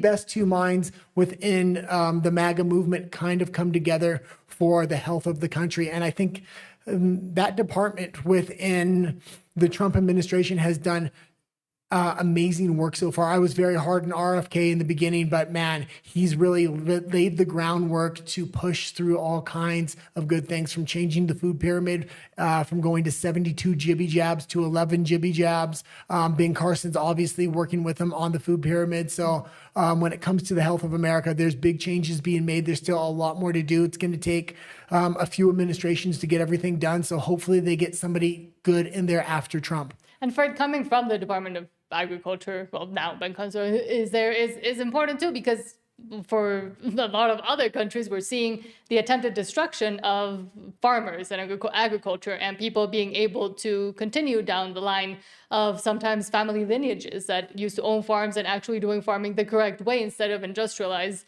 And they're trying to essentially get rid of that and industrialize the whole sector. Yeah, part of the big problem there is industrial farms look at these small farms as competitors, and I would like the U.S. government or governments around the world to kind of stand up for small farmers and give them added on benefits that big corporate farms just don't have. Put the power in the hands of small farmers so we can go back to farming being the foundation of not only America, but a lot of these countries. Everybody's moving towards industrialized farming, and I don't like it. There's space for both, but I think the benefits, if the government's going to have add-on benefits like subsidies, it should go to small family farmers. Okay, we can go into the next section then. And I mean, I guess with the gland issue, I have a gland problem. I mean, that is true. And we have seen how endocrine disruptors and hormonal disruptors, both in water, food, microplastics, plastics, that is a reality. And things we smear on our skins every day. But also with the hormonal shifts and being a woman and knowing about it and having gone through it and gone past it, a lot of women always blame PCOS for it, and I do think that is a misplaced blame on something that, yes, may affect weight shifts and changes, but when I corrected, for example, my weight, it went away, so it was called. Blessed are the peacemakers, for they will be called children of God. And I think you have only 2 stories for this. Yeah, and I like these 2 stories were actually very, very good in the religion section, especially the first one. So let's get into that. From Trad West, quote, Mel Gibson spent 7 years writing the sequel to The Passion of the Christ with help of theologians and historians to ensure biblical accuracy. Filming began August 2025 in Italy. The first part will premiere on Good Friday, March 26, 2027, and the second will be released 40 days later on Ascension Day, May 6th. Yeah, This could be one of the most ambitious Christian films ever made. Yeah, and if Jonas is watching this still, I hope you talk about this on WDW Pro. That being said, he was very biblically accurate in the first one. It took him a long time to make that. They tried to ban that from theaters. What he did was go directly to churches and started selling tickets and having screenings that way. It broke through to the mainstream and set absolute records. I think because of the not only political but religious atmosphere we're in right now, people are craving something like this, especially from a proven director that made the original Passion of the Christ. I think this movie is going to be absolutely massive. And especially with the younger generations turning towards religion, and which we have also discussed and kind of warned that in a way certain aspects of religion have been unfortunately captured or are being maybe attempted to be used by the left as a shield in certain ways, and as they have infiltrated a lot of different churches and denominations and etc. But I do think it is coming at a good time given the shift towards religion, especially of Gen Z and some younger millennials. Well, also it looks like it's two parts, and one part's going to release shortly after the other one. I think they have the perfect equation here. Release the one, wait a few months, then release the second one. As the second one releases, the first one's going to probably be coming on streaming, so it's going to be self-advertisement for the second movie, especially if the first one's good. So I think they really set this up very, very well. Hopefully it's not a Wicked scenario where they just lost viewers on the second one, but I think this is different. Yeah. And last for religion, we see from Michael Haynes, quote, Pope Leo XIV defends the rights of people to refuse to engage in practices such as abortion or intentional unaliving. Also warns a new Orwellian-style language is developing. Leo is delivering his annual State of the World address today to diplomats at the Holy See. Yeah, and this was an absolutely fantastic statement. I'm very hard on the Pope because I think not only he's a globalist, but a lot of the popes before him were a globalist. But when he makes a good statement, I'm going to point it out. That being said, I think he knows which direction the culture is kind of going. Anybody can see it at this point, but the EU and a lot of these other countries are trying to bring in censorship and go against freedom of speech. I hope this isn't the Pope trying to put on a mask and appeal to a more conservative base, but I like the statement. I hope there's more statements like this from him to come out, because if he makes these statements publicly, it's very hard for him to go back on it because people are going to point it out. We should also note the paradox that this weakening of language is often invoked in the name of freedom of expression itself. However, on closer inspection, the opposite is true, for freedom of speech and expression is guaranteed precisely by the certainty of language and the fact that every term is anchored in the truth. It is painful to see how, especially in the West, the space for genuine freedom of expression is rapidly shrinking. At the same time, a new Orwellian-style language is developing, which, in an attempt to be increasingly inclusive, ends up excluding those who do not conform to the ideologies that are fueling it. Unfortunately, this leads to other consequences that end up restricting fundamental human rights, starting with the freedom of conscience. In this regard, conscientious objection allows individuals to refuse legal or professional obligations that conflict with moral, ethical, or religious principles deeply rooted in their personal lives. This may be the refusal of military service in the name of nonviolence, or the refusal on the part of doctors and healthcare professionals to engage in practices such as abortion or euthanasia. Conscientious objection is not rebellion, but an act of fidelity to oneself. At this moment in history, freedom of conscience seems increasingly to be questioned by states, even those that claim to be based on democracy and human rights. This freedom, however, establishes a balance between the collective interest and individual dignity. It also emphasizes that a truly free society does not impose uniformity, but protects the diversity of consciences, preventing authoritarian tendencies and promoting an ethical dialogue that enriches the social fabric. And it's a phenomenal statement. I hope he does get credit for it. I know I'm kind of hard on him a lot because he puts out globalist statements. This was not one of those. So hopefully this clip makes the rounds and he realizes this is the direction he should keep going. And people do like statements like this. Well, and specifically with the globalist statement, the latest one we kind of highlighted coming Was from more about immigration. Was about immigration, but then he walked it back either that same day or a few days later. But now seems to be, and I really did like what he said and how he framed it, especially speaking to mostly Western countries, it seemed. Yeah, and I'll also say this. There are some cardinals within the Vatican Church that have a completely different way of thinking, much more conservative, much more populist way of thinking. They do speak up. I really hope he doesn't get rid of those cardinals because it gives the church a much broader voice. Now let's move on to immigration, which is short. Just one article. I guess we could have put the Minnesota stuff here, but yeah, but we'll go into it. The immigration policies in Europe are a disaster. You're destroying Europe. You're destroying the culture of Europe. Well, you keep calling it immigration, and I keep telling you remigration, because that's ultimately the goal that we want is remigration, or that I want is remigration, not more immigration. And apparently the majority of Canadians as well. From Harrison Faulkner, quote, a majority of Canadians reject mass immigration and nearly half of Canadians support mass deportations. The Overton window is shifting. And yes, for the longest time in Canada, it was taboo. And you could not say things like this, even as an immigrant myself. Well, and they tried to pass laws so you couldn't say this, and at the last second it got knocked down. So the fact that you're even allowed to say this in Canada right now, a lot of countries consider it to be hate speech if you say things like this. Canada seemed like it was going to go in that direction. They still want to pass those kind of laws, but it hasn't been made law yet. So good on Canadians for having free speech and using it. They don't really have free speech, but well, to a certain point. Yes. The national attitude towards immigration is rapidly shifting in Canada. An overwhelming majority of Canadians and immigrants now support restrictions on immigration. And last year we learned that nearly half of Canadians supported mass deportations of illegal immigrants. Public polling data like this just a few years ago would be unthinkable. But after nearly a decade of open borders, mass immigration, this is where we are. When I see a poll like that, I think it's very curious. I think what's motivating that popularity of mass deportations, and what do people really think that means?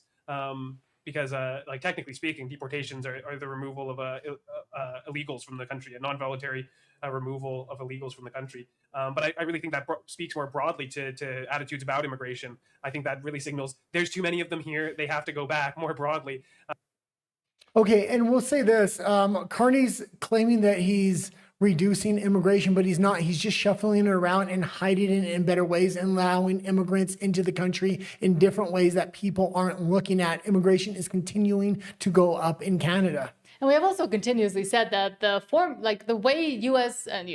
way Canada used to deal with immigration was one of the best systems, and other countries actually came and copied it, but then they apparently completely forgot about it. And we have seen and you saw the graph there, like the insane numbers of people going to Canada, and Canada just not just welcoming it or allowing it, but number one, not fixing or building more infrastructure to support all of these new people trying to live in relatively small cities where nobody fits even, but also with the benefits that have been continuously increased upon people that are both legal and illegal migrants to Canada. And I think the local population and the citizens of Canada are looking at that and looking at the US and saying, hey, well, they're actually doing it there. Why can't we do it here? We're kind of up to here with all of the benefits that we're seeing go elsewhere while we live through a cost of living crisis and a housing crisis and just a crisis in general. Canada's a crisis.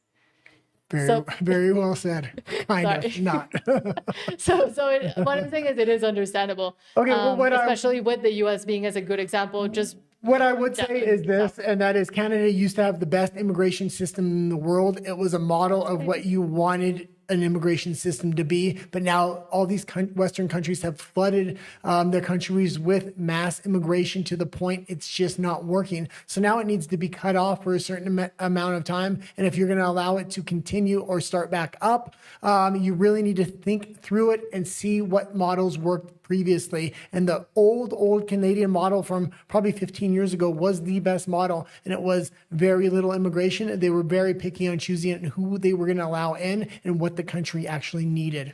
And just as the Liberals came in, all of that kind of broke down into mayhem. But let's move on to the country that Canada... Oh, do we have any comments? No. Oh, okay. That Canada and or Canadians apparently do want to emulate, which is the US.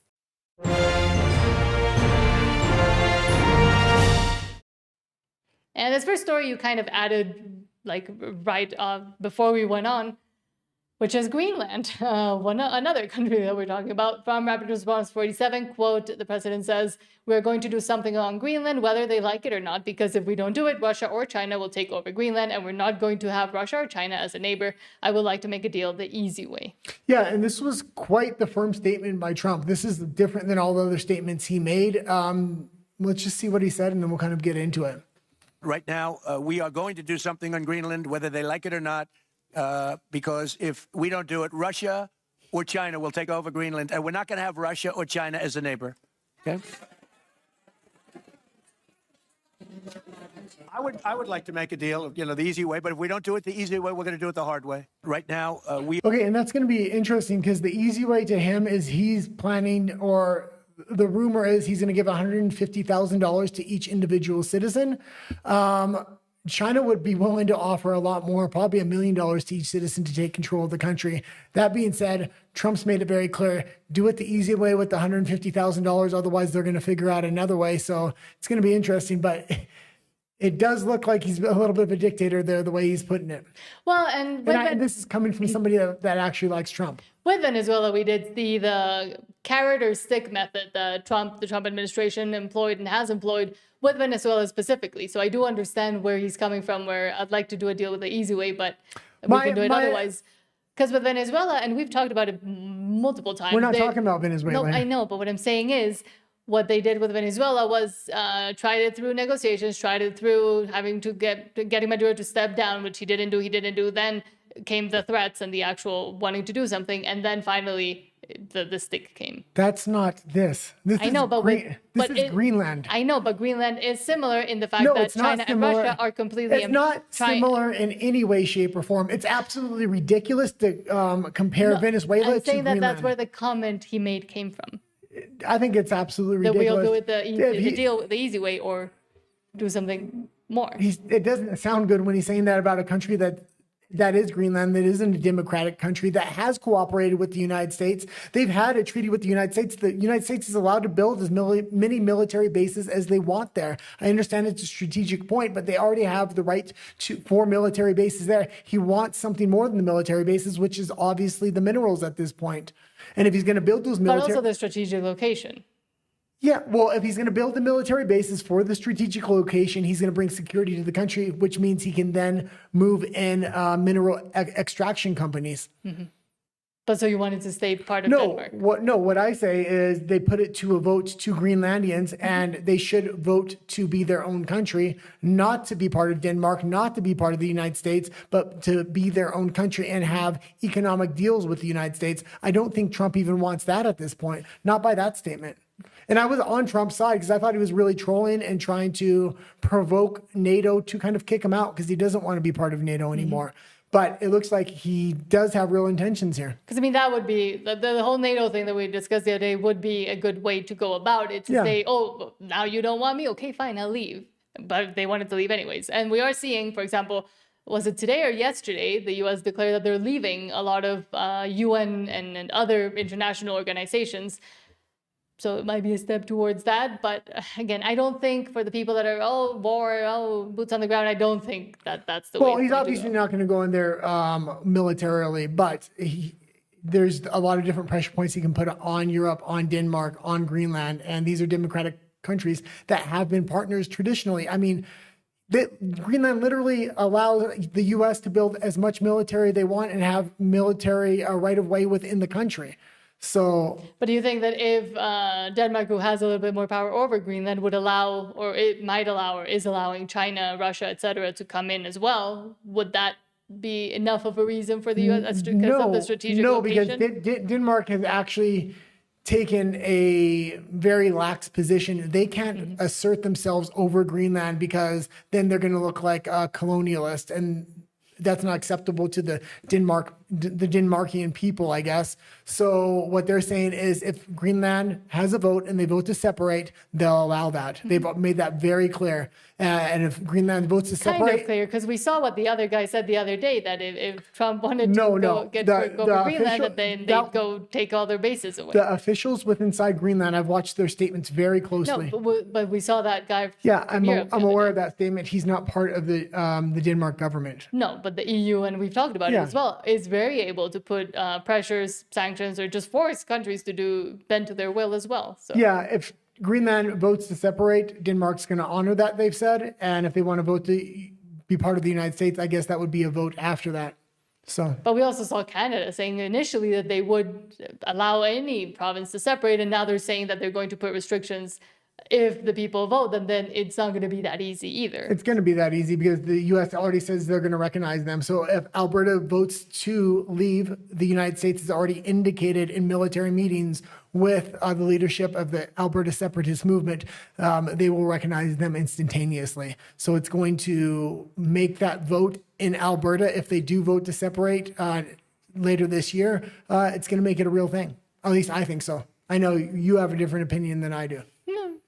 I just think with Greenland, it is going to go easier, and it's going to go through votes and actually the democratic process. Yeah, and that's because the countries involved are a lot. That's the process. It should be. I don't think Trump should even be putting that amount of pressure on it. I think ultimately it can go to a vote. He's working behind the scenes as well. Donald Trump Jr., a lot of U.S. officials have already made connections with the leadership, the private leadership within the business institutions, as well as the political leadership within the country. So they're working behind the scenes. There's no reason to threaten military force. I think it's something that could very easily happen. Okay, let's go into the next story, though. From Eric Doherty, President Trump erupts on the Republican senators who just voted to approve the war powers resolution that would rein in his Venezuela operations. Says never elect them again. Susan Collins, Lisa Murkowski, Rand Paul, Josh Hawley, and Todd Young should never be elected to office again. Okay, and this is one vote of a series of votes that went through the House where the traditional GOPs, the non-America First candidates, are voting against Trump. They're voting in a uniparty with the Democrats. This is becoming a consistent thing over the last few days on very crucial votes. So the midterms are coming up. I'm expecting these people hopefully to be voted out. And he said this vote greatly hampers, but then you agree with the ones that voted against it. Keep going. We'll this vote greatly hampers American self-defense and national security, impeding the president's authority as commander-in-chief in any event. And despite their stupidity, the War Powers Act is unconstitutional, totally violating Article 2 of the Constitution, as all presidents and their departments of justice have determined before me. Nevertheless, a more important Senate vote will be taking place next week on this very subject. Yeah, and what I would say about this, they've already gone into Venezuela. They've already extracted the leader. They left in the old regime. That old regime is kind of bending to the will of the United States. If they have breathing room like this, knowing that Trump can't actually go in there and do anything else again without Congress's approval, and Congress is very unlikely to approve anything in Venezuela, they might start being loyal to China again. So you can't you can't hamstring Trump with this, even if I don't like what could possibly happen. Let's go into the next article because they're actually interrelated. It's another vote that went against Trump because the GOP is kind of turning against Trump somewhat. From Charlie's Voice Rising, quote, the House just pushed forward a Democrat-backed Obamacare bill that funnels billions to big, wealthy health insurance companies, 221 to 205. And yes, 9 Republicans crossed the line to make it happen. They sided with Democrats, turned their backs on President Trump. Here are the Republicans who voted yes. And again, I'm glad these names are kind of getting out in the states they're from because the midterms are coming up. Get these senators kind of out of there. And yeah, and we talked about this a little bit yesterday. Trump wants to change how the medical institution works. Right now, the government gives all of the money directly to insurance companies who can overcharge. We're talking 100 times more than a lot of medications should cost. Not just medications, surgeries, you name it, they're overcharging for. They're ripping off the American public and the American government. Trump wants to give the American citizens direct access to this money, meaning every year, every American will get money transferred to them that can only be spent on medical services, whether they want to spend it directly on with the doctor or directly with an insurance company. This is a way to kind of stop price manipulation by insurance companies in the United States. But again, the GOP is voting against Trump here. And another one you added, Thomas Massey says, quote, the biggest problem isn't they're missing the deadlines, it's what they're redacting. They're citing the Privacy Act and pretending it overrides the law we just passed. They also say we don't have to release internal deliberations, but our bill specifically says they must. Yeah, and this has to do with the Epstein files. And Trump has bungled this thing all the way through, and the American public doesn't like it. Just release the documents at a certain point.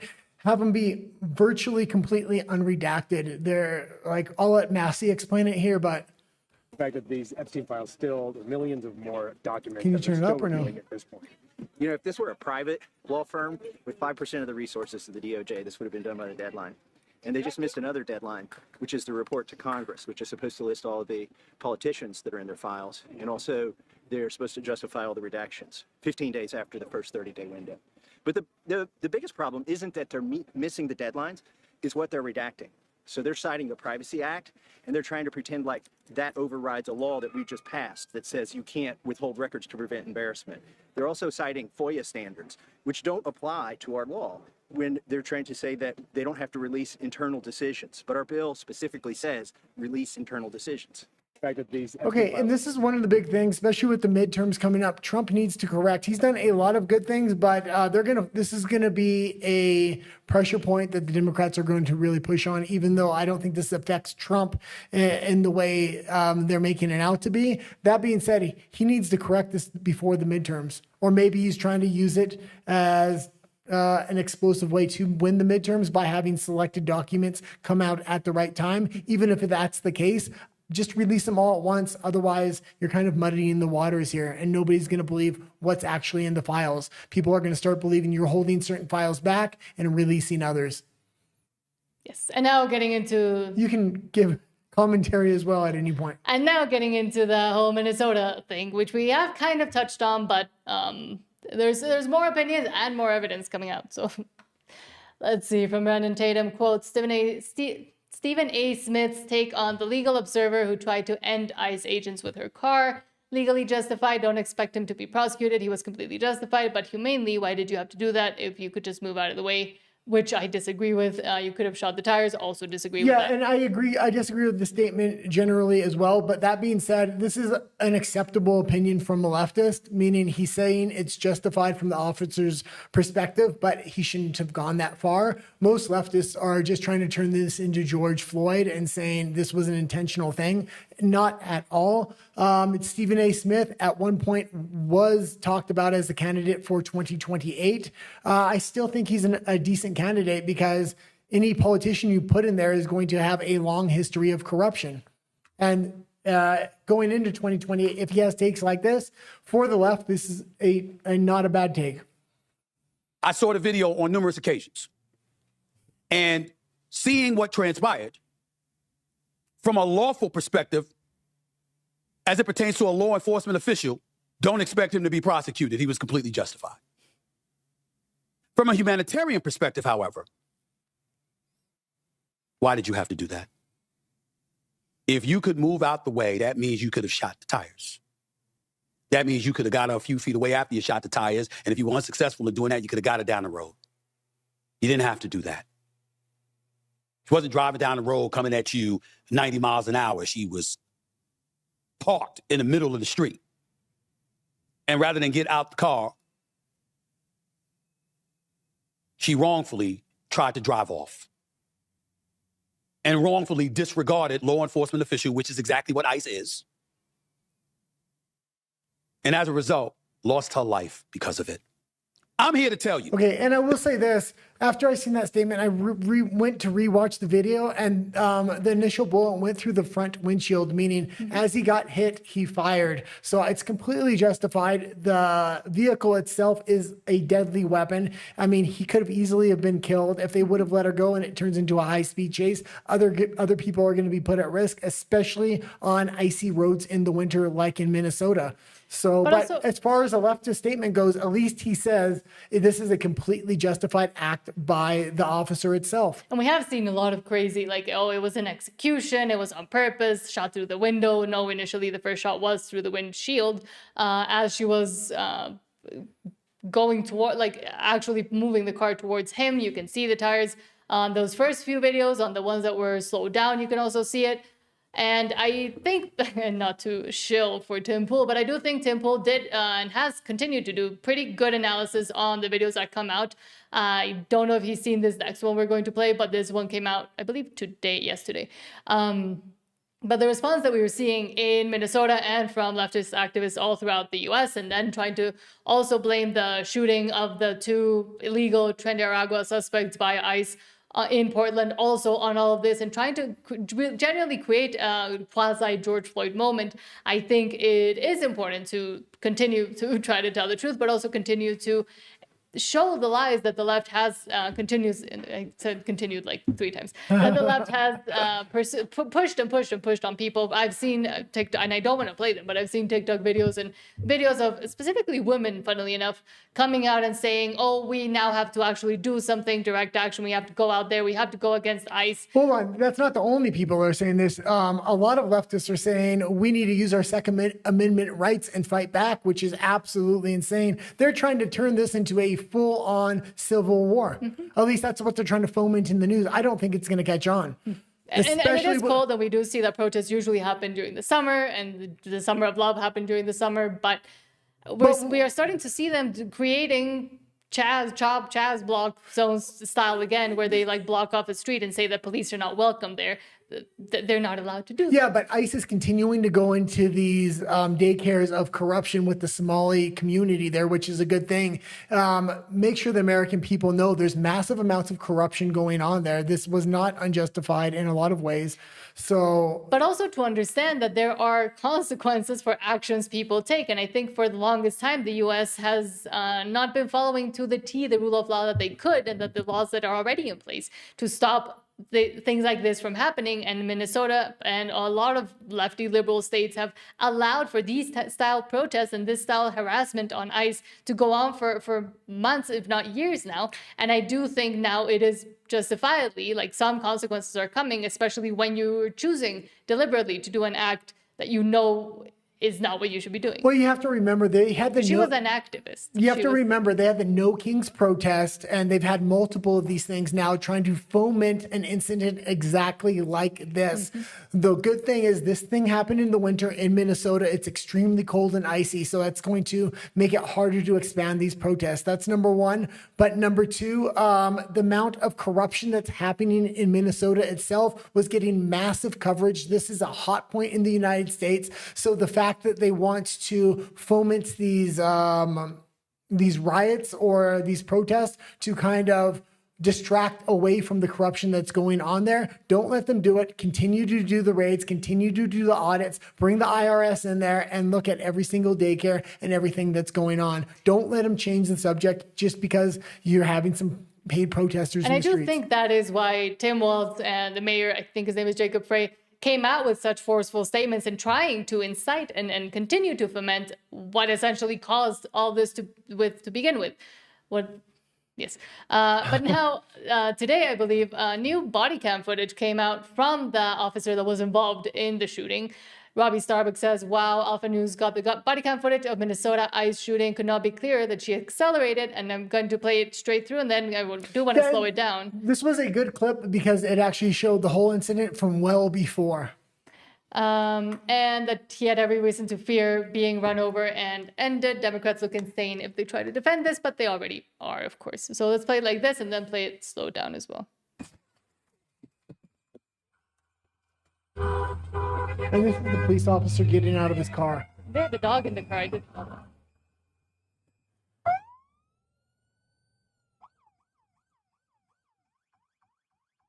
fine, dude.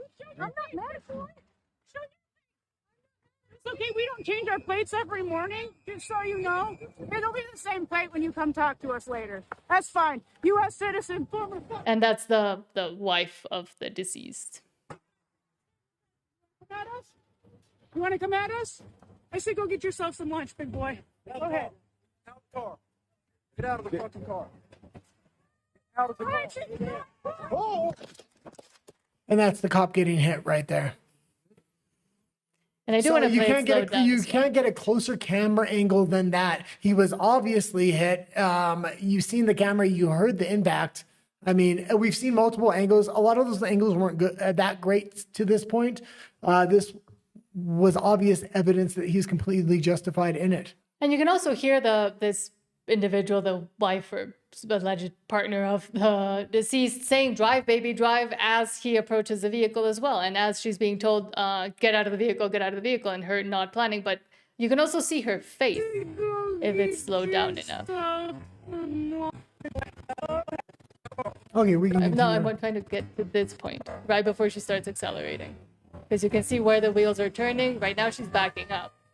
But you can see her face. She's fully conscious of what she's doing. So drive, baby, drive, turns the wheels. And goes, lunges forward. And hits the officer. So yeah, I do agree. Like, I do want to see someone now try to continue to say that it was, she was just trying to escape. It wasn't her fault. She was again instructed by her partner to drive, baby, drive. Well, you're just lucky you have video footage of this and good video footage from multiple angles. So there's going to be no question of actually bringing this officer to court. Okay, let's go into the next article you have here. Post. From Tommy Robinson, quote, damning declassified documents and emails released by the CIA director revealed that the intelligence community and Open Society Foundation, George Soros, attempted to overthrow the U.S. government in 2016. Again, this is what his opinion is, but Elon Musk effectively prevented to overthrow the United States government in 2024. Okay, and we can play it. And no, a lot of this is based on the documentation that's now being released. The documents contain emails, allegedly from the senior vice president of the George Soros Open Society Foundation. He quotes a Clinton campaign advisor saying, quote, "It will be a long-term affair and to demonize Putin and Trump," and adds that, quote, "Later, the FBI will put more oil into the fire," unquote. Other emails reveal Hillary Clinton approved the idea of tying Trump and Russia to election interference, and that was a scheme hoping the allegations would distract people from her own email scandal. These documents provide clear evidence that Hillary Clinton's campaign was behind the Russia hoax and that the FBI knew what the Clinton team was up to, acknowledging that the info they were receiving about the Trump campaign may have come from the Clinton camp. Despite this, the Obama intel community forged ahead with their 2017 assessment, concluding that Russia aspired to help Trump win the election. Okay, and this is a few months ago, we were talking about Tulsi Gabbard. She had a press conference and she was talking about a lot of this. And people were calling her names and everything else, but finally these documents and emails have been declassified. She was right on the money with this. There needs to be prosecutions. When the American public sees declassified documents and emails like this directly linking Hillary Clinton, but no prosecutions are made, it foments distrust in the Trump administration. They need to do something here. They need to have prosecutions. And I mean, Anthony Fauci, Hillary Clinton are the big two. You're not going to go after Obama or something like that because he has general immunity just like Trump did. So Hillary Clinton was never president. She doesn't have that same kind of immunity. You need to go after her. You need to go after Fauci. And I have seen also that the Trump administration is starting to work on further investigations into George Soros and the way that the funding is being used, not just for cases like this, but also in the case of protests and different NGOs and associations that continue to instill and to, for example, with the protests that we're seeing right now in Minnesota and also the protests to save Venezuela, no war on Venezuela, all of that was organized and very, very well organized within a matter of hours after, for example, Maduro's capture or after the ending of Renee Good. So there is a big machine behind it, and it's good that the administration at least is now, because I feel like for the longest time they knew, but they were kind of not paying attention or not putting it into the forefront, but now they are. They've been paying attention, but they've been going after the money. They need to start going after the prosecutions because the Americans just aren't seeing the way they're going after the money. I do a news show every day, so I understand when he defunds USAID, that's absolutely huge. He's defunding a lot of these other money organizations, defunding a lot of the money that's going to NGOs, the money that was going into Venezuela and then being redistributed. I mean, he's going after the money. The problem is you need to start going after the individuals now. Going after the money first was very smart because a lot of these people would have dipped into that money for the defense and other things. And speaking of money, from Eric Doherty, quote, "Holy smokes, President Trump just cut the U.S. trade deficit in half, lowest in nearly 2 decades. CNBC is in total shock.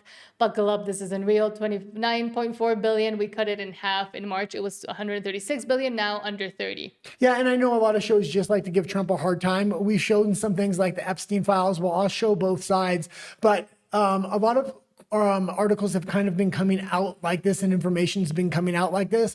I think this is going to really hit the economy just before the midterms. And that's when you're going to really see this effect of price drops, of gasoline drops, of food pricing drop. I think it's going to really help in the midterms. Buckle up. This is unreal. The movement in this number, minus 29.4 billion. We cut it basically in half. We cut it in half. Just consider this. In March, it was 136 billion. Right now, it's a whisker under 30 billion. We haven't been that small in a long time. I don't have enough records here to go back that far, but you're going back a ways. And here's the news on why it moved lower. Buckle up. Okay, and the reason why this is happening are the tariffs. The tariffs are working, and it didn't have the effect that the Democrats claim it would have. They said it was going to collapse the economy. They said prices were going to shoot through the roof. None of that has happened yet. The deficit is coming way down. There's a ton of money coming in. A lot of Americans only look at America. We do an international show, so I'm constantly looking at the EU, Canada, Australia, the rest of these Western countries, Latin America, and no country is doing good right now. A head and toes above everybody else is the United States. Their economy has stayed stable. I think it's going to do a lot better, especially when it comes around the time of the midterms, because that's almost the 2-year mark, and he's had enough time. The first year, he really had a lot of success in implementing this stuff. You're going to see the results in the second year. That being said, there's a huge Supreme Court decision coming in probably January or February. They're going to say if these tariffs are legal or if they have to return the money. If the Supreme Court goes against them, that's going to be absolutely devastating in every way, shape, or form. So I really hope the Supreme Court comes down on his side on that one. And we also did recently see that Gavin Newsom came out of his hole, out of hiding, from whom human David Hamadi. In his first quote, in his first in-person State of the State address after snubbing his citizens for a year, Gavin Newsom starts off by making an excuse for it: my inability to read written text and his 960 SAT score. Okay, we can just play the clip here. The reason I've been back here in a few years is, as you know, I have no problem speaking, and perhaps sometimes a little more long-windedly than people like. But when it comes to the written text, that has never served me well. I did a little children's book a few years back that sort of exposed the truth, the ugly truth about my challenges with reading. I'm not shy or embarrassed about my 960 SAT score, but I am a little bit about my inability to read the written text. And so it's always been something that I have to work through and I'm confronting. And so I say that with grace. I say that with the humility that's at hand today. And I also say that in the spirit, as I said, of what the speaker was saying. For some of you, it may have been a little jarring, what he said. For others, it was more than appropriate. It's the stress that many of us are feeling, the stacking of stress. Okay. And I will say this, I have a little bit of sympathy for him. I'm not the best reader. If I read, you're going to know I'm reading. This is why I can never use a teleprompter. Everything has to be right out of my head. We own a teleprompter, so when we do more edited videos that are very complex and we need statistics, we can write it out for Natalia so she can recite those statistics. I'm not good at reading, so I'm sympathetic to that. The thing is, I'm not sympathetic to Gavin Newsom. I absolutely hate the guy. He's completely corrupt. He's probably going to be the candidate for 2028. And there needs to be more investigations with the corruption in California. And what happened in Minnesota is really catching fire through social media. So you're having a lot of content creators that live in California starting to dig into things, and that's starting to come to the surface. I really hope there's more of that. And now we can go to comments because we haven't read them for a while. So after the comments, we're going to go into Canada, the EU, and then eventually the Middle East. The Middle East, there is a ton of breaking news coming out of Iran. Nan says, so wild the way he's talking right now. You know, you think now that Qatar has the base in Idaho, US, this is about Greenland and Trump, that will start doing that with other countries like Saudi Arabia, effectively Israel. And always, I also put Israel in quotes and not proper. They're not a real country. Real countries have declared borders. Says the UN, not me. Israel has refused to meet this requirement for 80 years. Yeah, and that's something I bring up a lot, or I used to bring up a lot. Israel hasn't really been in the news lately, but yeah, they don't have defined borders. And I brought this up to you, and you said, no, they do. And we got in an argument about it one day. No, they have never defined their borders, because if they do, they're not going to be able to redraw their little map. Nan says, we pay for Israelis to have free healthcare and free college. Isn't that precious? We do the same for Ukraine.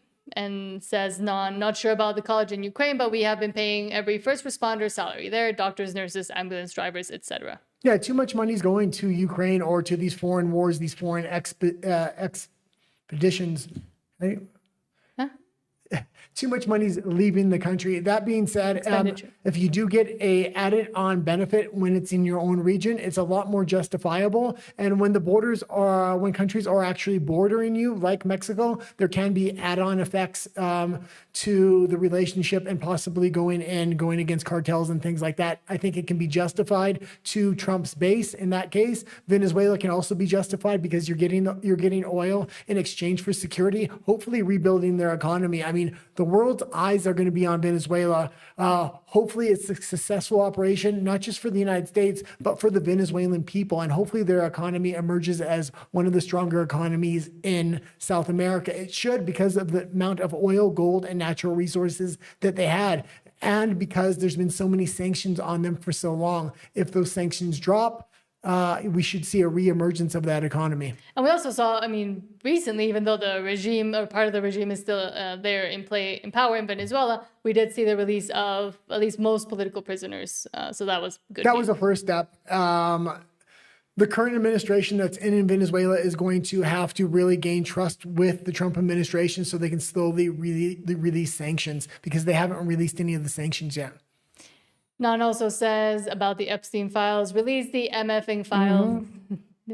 That's what everybody is absolutely saying. I mean, that's the biggest criticism against the Trump administration. And if he just releases files that are going to expose Democrats and no Republicans are exposed, people aren't going to trust him because you've waited so long to release them. If you would have released them in the beginning, it was all Democrats, and you said, this is all the files, people may have bought it. But I think we know this is a bipartisan issue. Everybody's going to be in those things.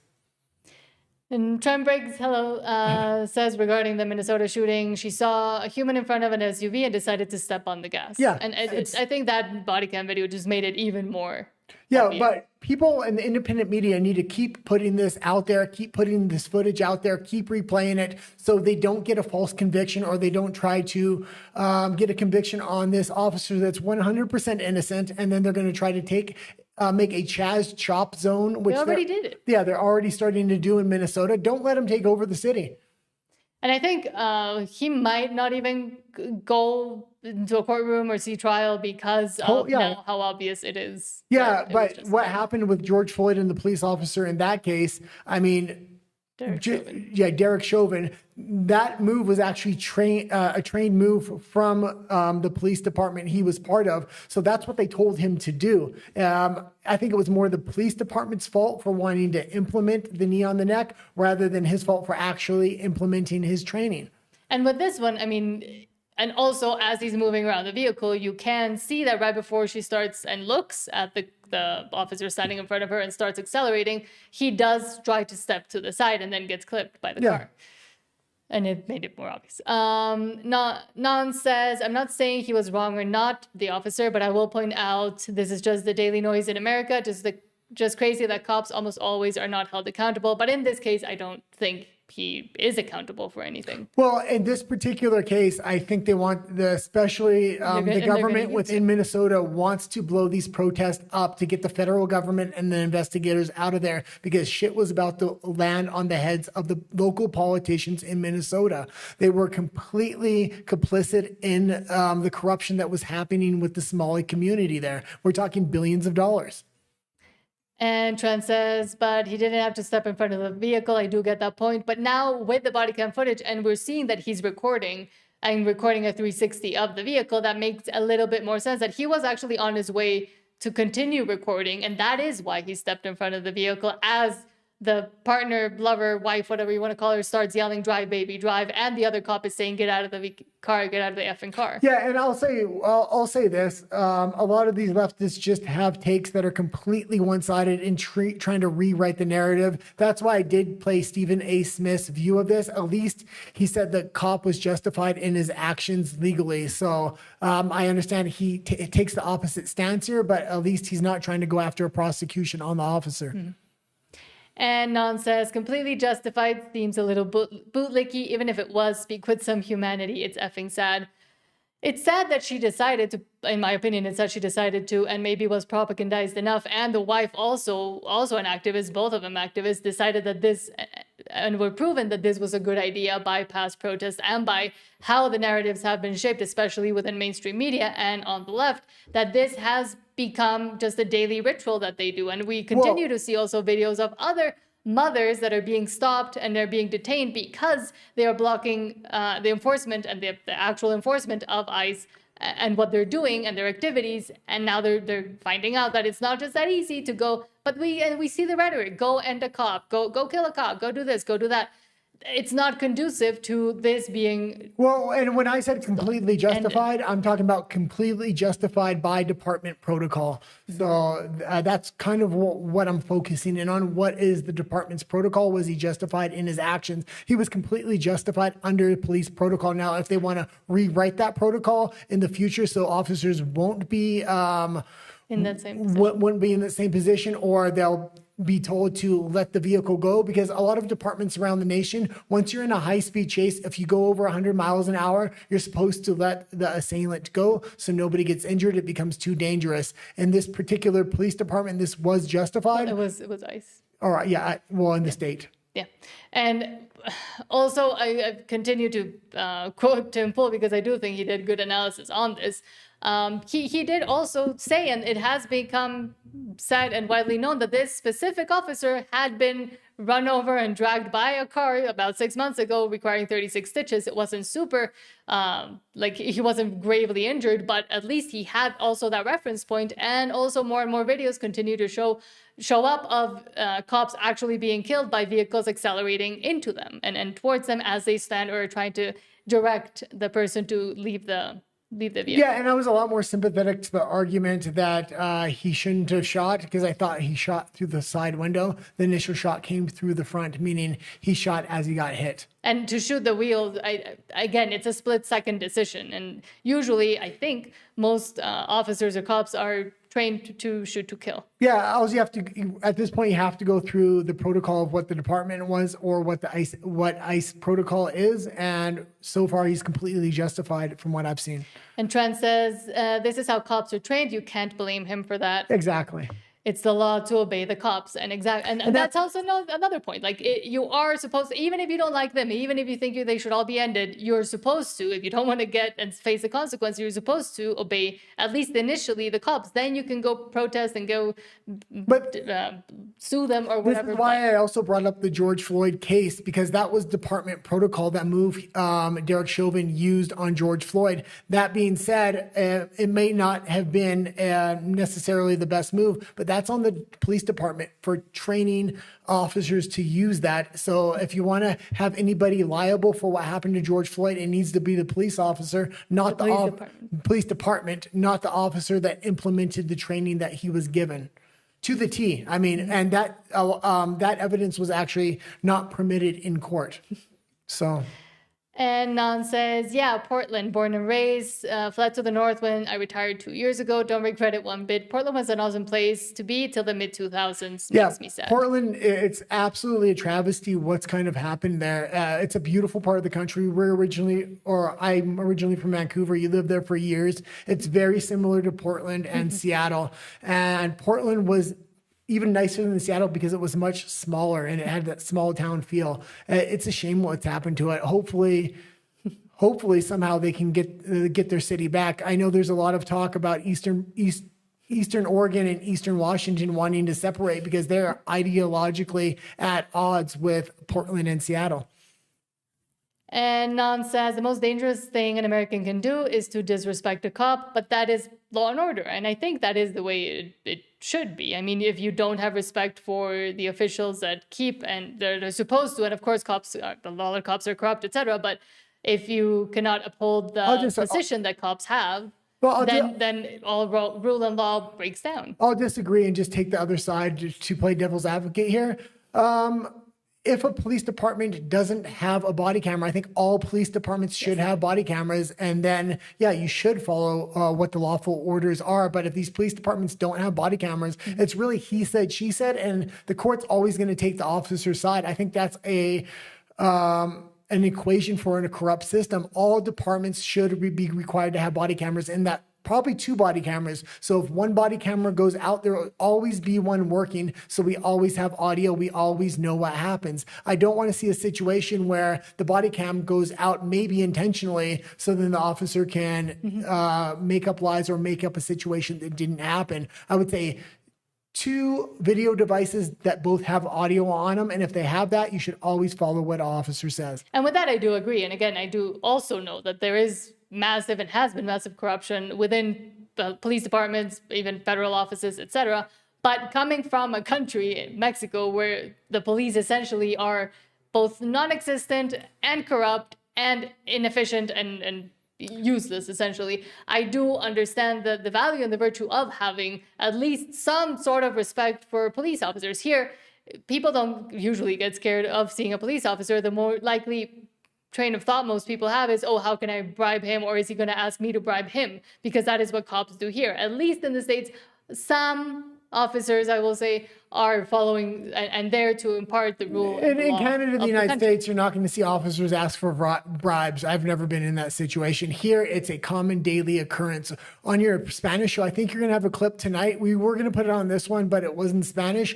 A Spanish reporter went up to a minivan that was getting pulled over by a cop, and the cop was trying to shake down the driver, and the reporter went up mid-action, and the cop just bolted off, got on the bike, and took off because they didn't want to get caught taking a bribe. And it happens on the daily. There's millions of videos like that of multiple cities in Mexico. So for me, as a Mexican coming from and having that background, and also having lived in Canada and seeing how cops can mistreat and can apply unjust laws onto people, especially regarding censorship and the jibby-jab era, I have both sides. But I do think that if a society decides to... Okay, let's go into the next question here. Fine. Trump Break says, yeah, he was hit. and that body cam video just made it way and departments that had extremely high levels of corruption, statistically, when they brought in body cameras, that corruption fell through the floor. So it's something that guarantees that gets police corruption out of the way. And when a situation like this happens, we get to see the body cam so they can't falsely accuse the cop as well. So it helps both parties. Nan says, people can't imagine that an incident like this transcends the ridiculous red team versus blue team BS. And I do agree with that.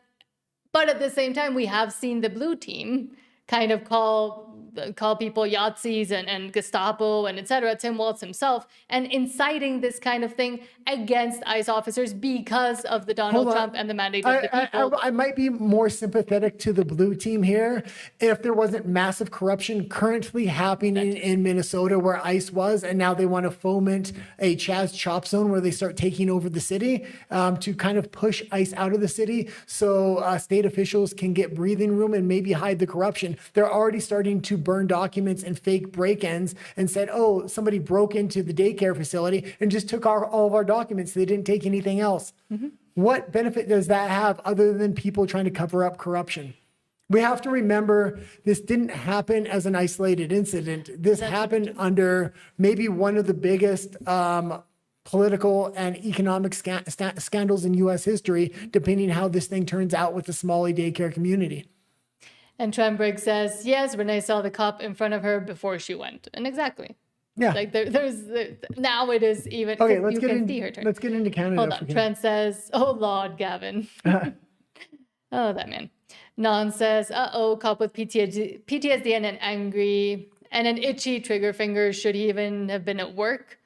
And I mean, I guess if they cleared him, yes. But at the same time, it's not the first time someone has tried to run over an ICE officer. Well, no, I'm sympathetic to police corruption. I've dealt with cops in the past that have been corrupt, that have gone overboard. And this is why I'm so firm on body cams. I think what the body cam shows is that he followed the policy, even if it was excessive. That was still the policy of ICE. But I am sympathetic to people that say police agencies are corrupt. I think they're extremely corrupt. And I think what cuts down on that is body cams. But also, we have to remember and admit that these going after ICE, blocking ICE movements and ICE operations have also been happening for the past, year now? Yeah, but that's why you have body cams. I know, but should the citizens be allowed to interfere with a federal operation that is ongoing? I also think if these kind of incidents continue to happen, they need to switch their protocol where they have body cams. What the protocol is to get a face on camera with a license plate. And if they leave so nobody gets hurt, and then arrest them later. Which is, I guess, I have seen videos of cops doing that. This incident could change protocol in the future. And I'm not necessarily against that. So. And Trent says, I agree, cop training should be changed for situations like this one. Yeah, and I can agree with that for sure. And I don't think that should be controversial either for those on the red team. No. To say yes, training should be, if this is what the consequence. Well, not just training. This is what it leads to. Yes, it should be. Not just training. Training has to come with body cams. And even if you have bad training, the most important thing is not good training, but body cams. Mm-hmm. The next thing is good training. And Non says word. Okay, let's go into Canada now. Now we can move on to Canada.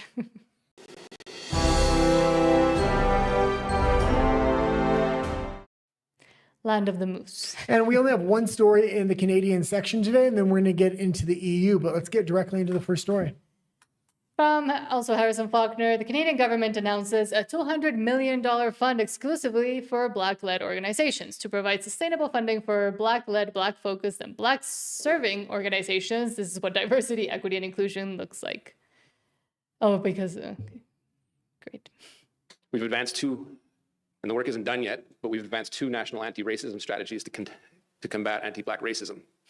Pause. We're establishing... I mean, there's not a lot of Black people in Canada. There's a lot of Indian people. There's actually a joke when you see Black people in Canada. Black people make it themselves. Like they don't like the cold. A $200 million endowment fund to provide sustainable funding for Black-led, Black-focused, and Black-serving organizations. This is what diversity, equity, and inclusion looks like.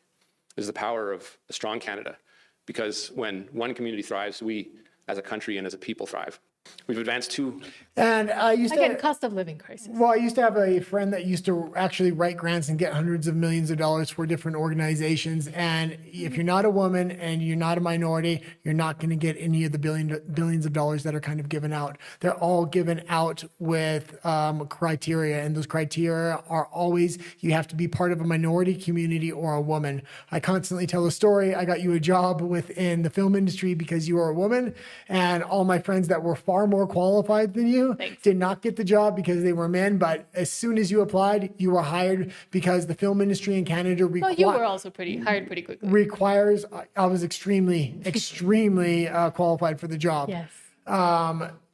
Whoa, God, now I lost my train of thought. Well, that the film industry, but also all industries do have these quotas, and they meet them. There's a quota system, and they can't meet the amount of female candidates. So any female that actually applies will almost always get the job because their contract will be revoked by the studio themselves if they don't have a certain amount of females on set or prove that they couldn't meet that quota, and they have to be very detailed on why they can't meet that quota. But also,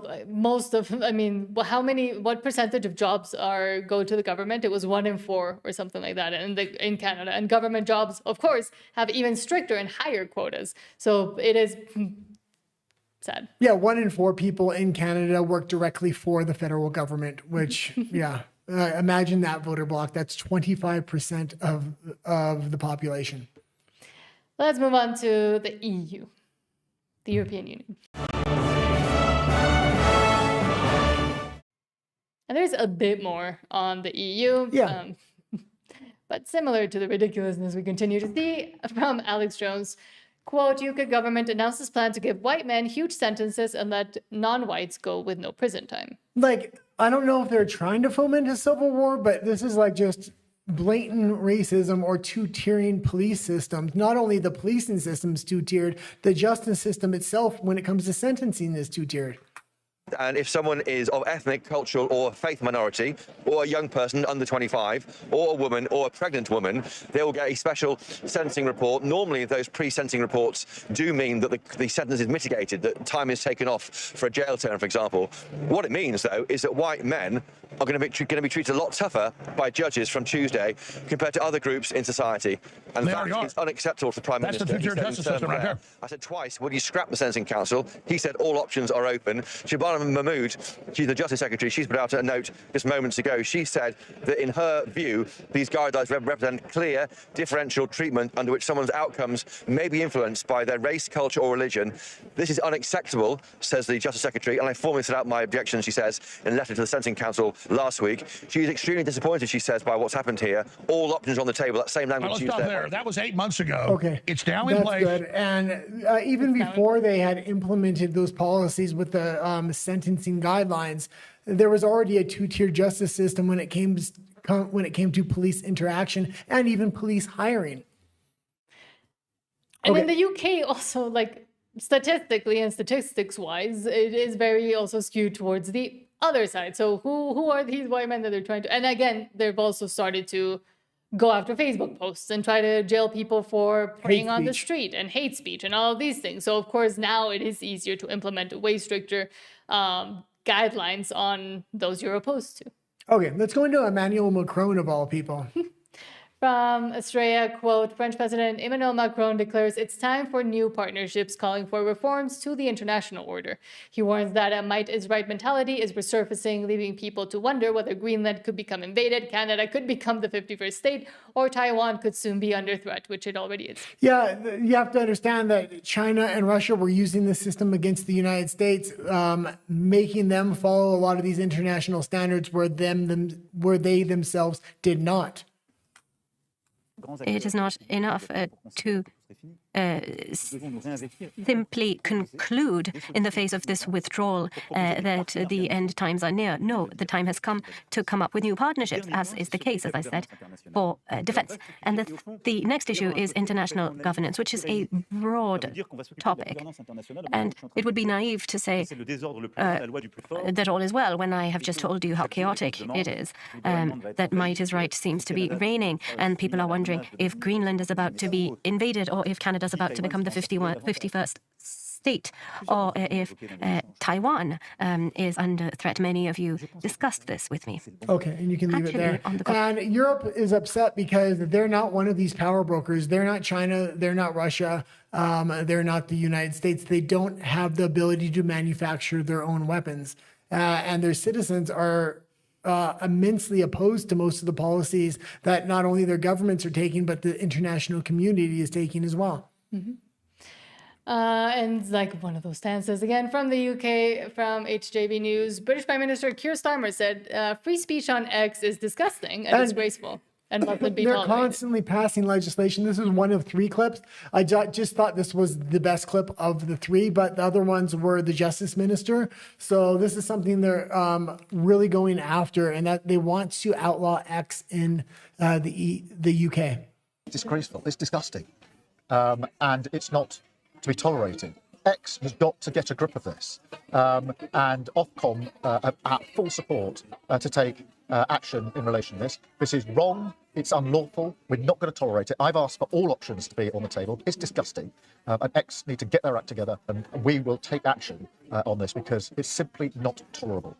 Yeah, it's absolutely disgusting what the UK government and Keir Starmer is doing right now with free speech. They're completely disrespecting it. They've promised their citizens free speech for a long time, and now they're saying, just joking, you never actually really had it. It was never in the legislation. And now they're taking it away and attacking free speech in the United States and trying to get free tech companies in the United States to bend the knee to their speech policies. And the UK and Trump had already warned the UK that, hey, stop going after our companies or trade agreements, etc., will get a lot more complicated. And now they continue to try to do the same thing. The knives are out right now. Trump is going after the UK. The UK is going after the United States, and it all has to do with free speech. The EU is obviously on the UK side right now. That was it for Europe. Trent Briggs says, I was so sad, no Candace tonight. I was glad I didn't have to go through it, but we still watch it just to, know what she's saying or she's not saying. Trent Briggs says, UK, no free speech. Exactly. Yeah, and it's only getting worse. The only reason they have even as much free speech as they have, which is virtually none, is because the United States is constantly pushing back right now, and they don't know how to actually ban X. People are using VPNs and finding a million ways around it. If they could, they would completely ban it. They don't have the technological experience, and even if they implement something, there's going to be workarounds. So now they're trying to go directly after the U.S. government and X itself. And they're fining them to the tune of hundreds of billions of dollars. They make more money off fining tech companies and social media companies than they do off their own tech industry. And Trump Briggs says, true like Brigitte Macron. Okay, let's go into Latin America. And there was quite a few stories in Latin America, 3 or 4 here. Yes. The last one kind of has to do with X as well. Yeah.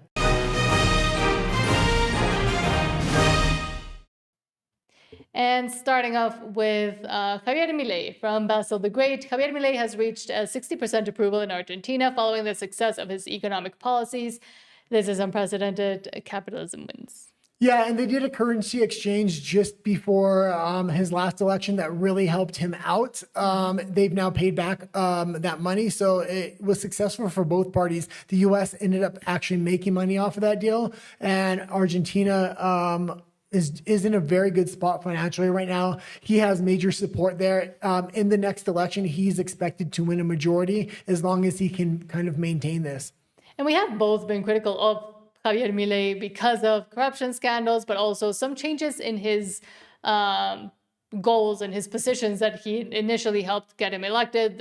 Also insider football. He got in a fight with a potential Mexican conservative power play. I don't know if you would say Eduardo Verástegui is a power player, but essentially Javier Milei got CPAC to be banned and to be taken away from Mexico because of his fight with Eduardo Verástegui. But then a lot of the people that helped him get elected initially came to the conference that replaced CPAC and actually spoke very negatively about Javier Milei and about how he has completely changed and shifted in a lot of the positions that he once stood for. So there is something going on there, but overall, it's good to have someone at least a little bit more to the center, not even the right, than what the Kirchneristas were before.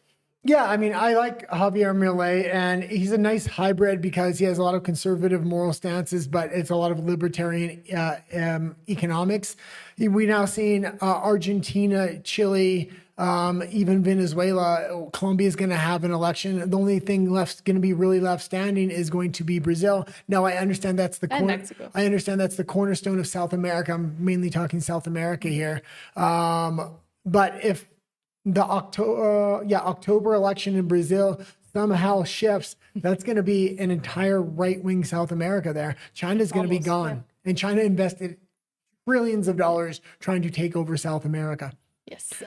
One place that they continue to invest in and continues to be, unfortunately, on the other side is Colombia, who might be next on Trump's little. And they know they're next. That's why he's giving out statements like this. Yeah, George says, quote, after months of playing tough in public, Colombian President Gustavo Petro says he finally spoke to President Trump to explain himself.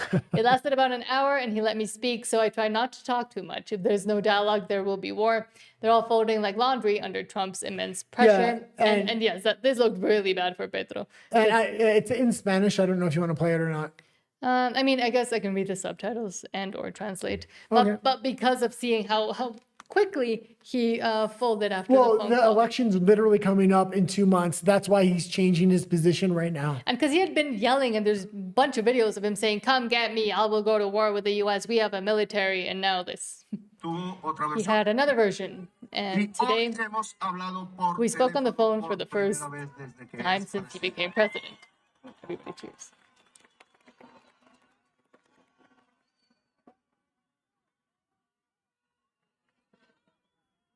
I don't know what she said.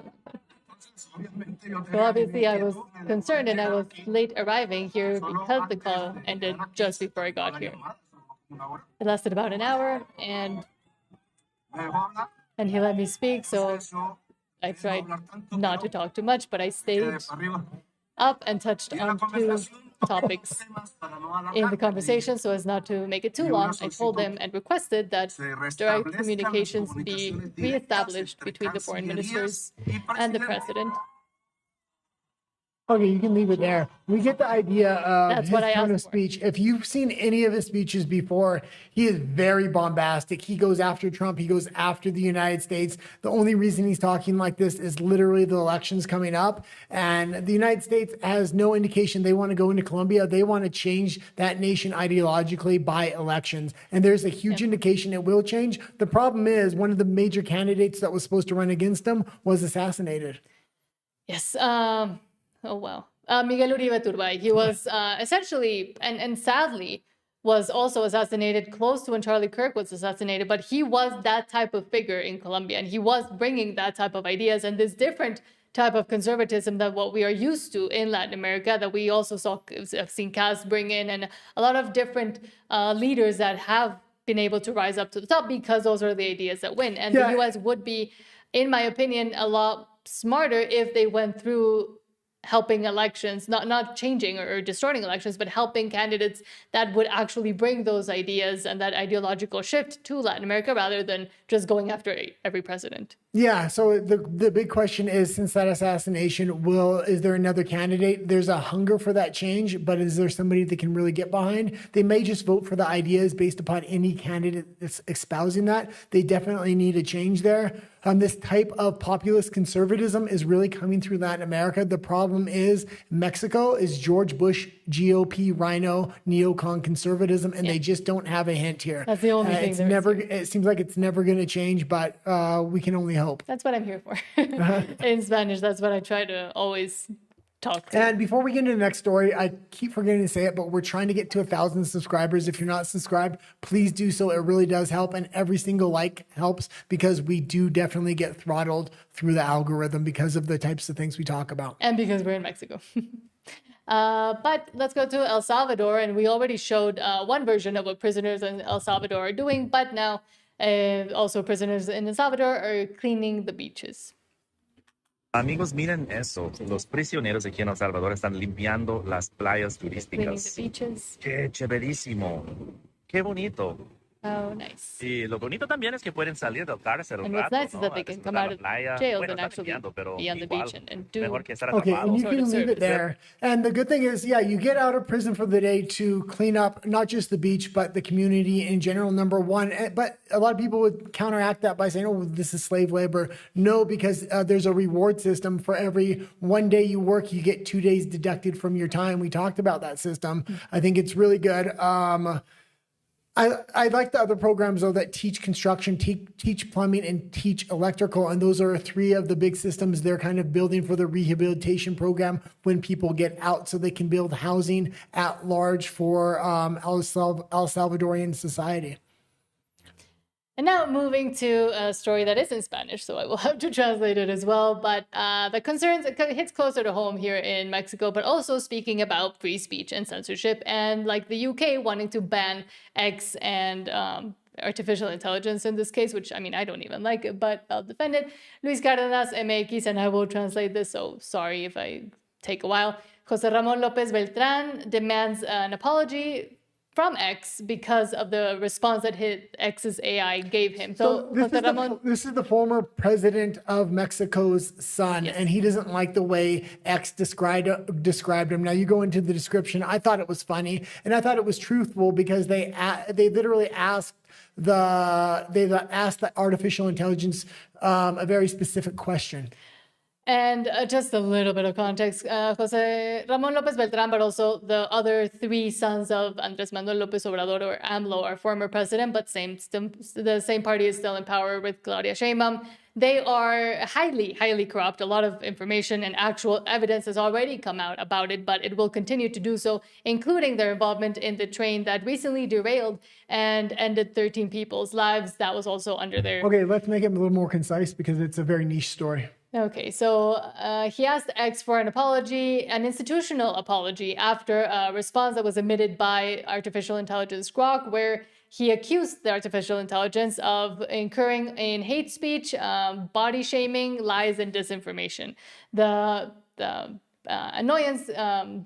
Okay, so this all started because just a random user asked X to reply and to give an insult to José Ramón López Beltrán. And Grog said, "Hey, Nepo baby, are you defending sovereignty from your mansion in Houston while you live from the people? Effing hypocrite that is kept by the people. Go work instead of criticizing the country that gives you refuge." Yeah, now they want to start censoring Grok when the individual literally asked for an insult. Grok was saying things that based on what it found online.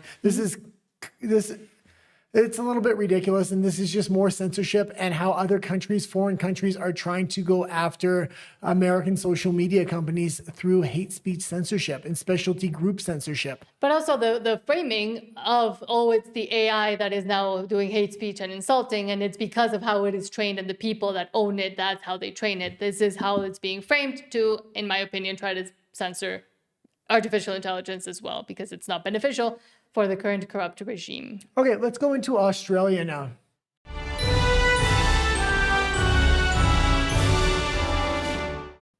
And I think Australia should be pretty quick. Yeah, we got two stories in the Australian section here. Hannah's World says, quote, "I filmed this outside the White House, a month in America, and here's everything I finally felt safe to say, because in the UK, I'll get arrested for this." I accidentally put this in the Australia section. I thought her accent was Australian. That's why I put it here. But it still does apply, because I'm sure Australians feel the same way she does. Let's play the clip. Move on to the next one? No. Play this clip, because it's an important clip, because a lot of citizens don't feel safe to actually say their true feelings in their own countries because of hate speech laws, which kind of connects into the last story we had about Mexico. Things I feel empowered to say after a month in America. Well, I spent the last month in the United States of America, and I'm not going to lie, I feel dangerously free.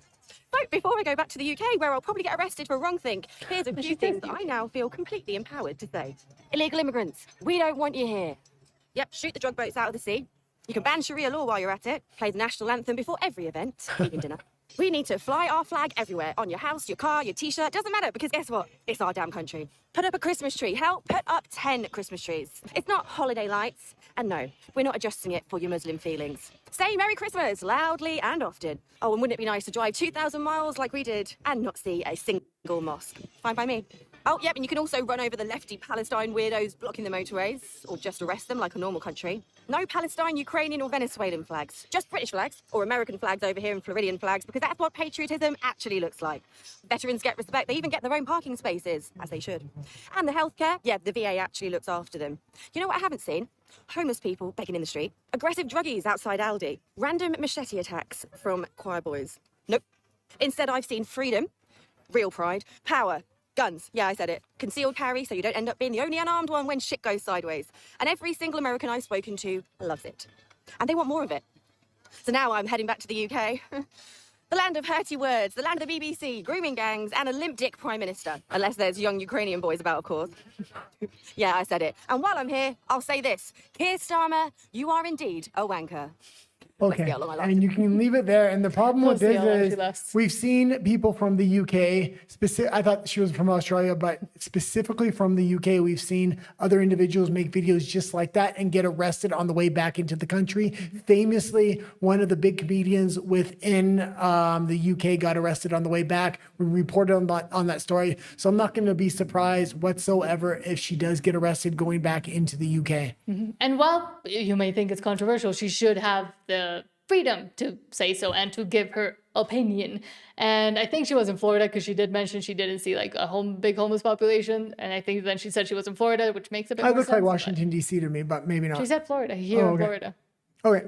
She said the Floridian flag. This is from Australia, I think. And after the last story in Australia, which is this one, we're going to go into the Middle East, and that was actually one of the bigger sections. I almost moved it forward because there is a revolution fomenting in Iran right now. So it says, last year, Pauline Hanson boldly declared she was going to be done a supporting player and that One Nation could hold government. Powerbroker, where is One Nation going? How come you're suddenly, after more than 20 years, in this stratospheric poll support at the moment?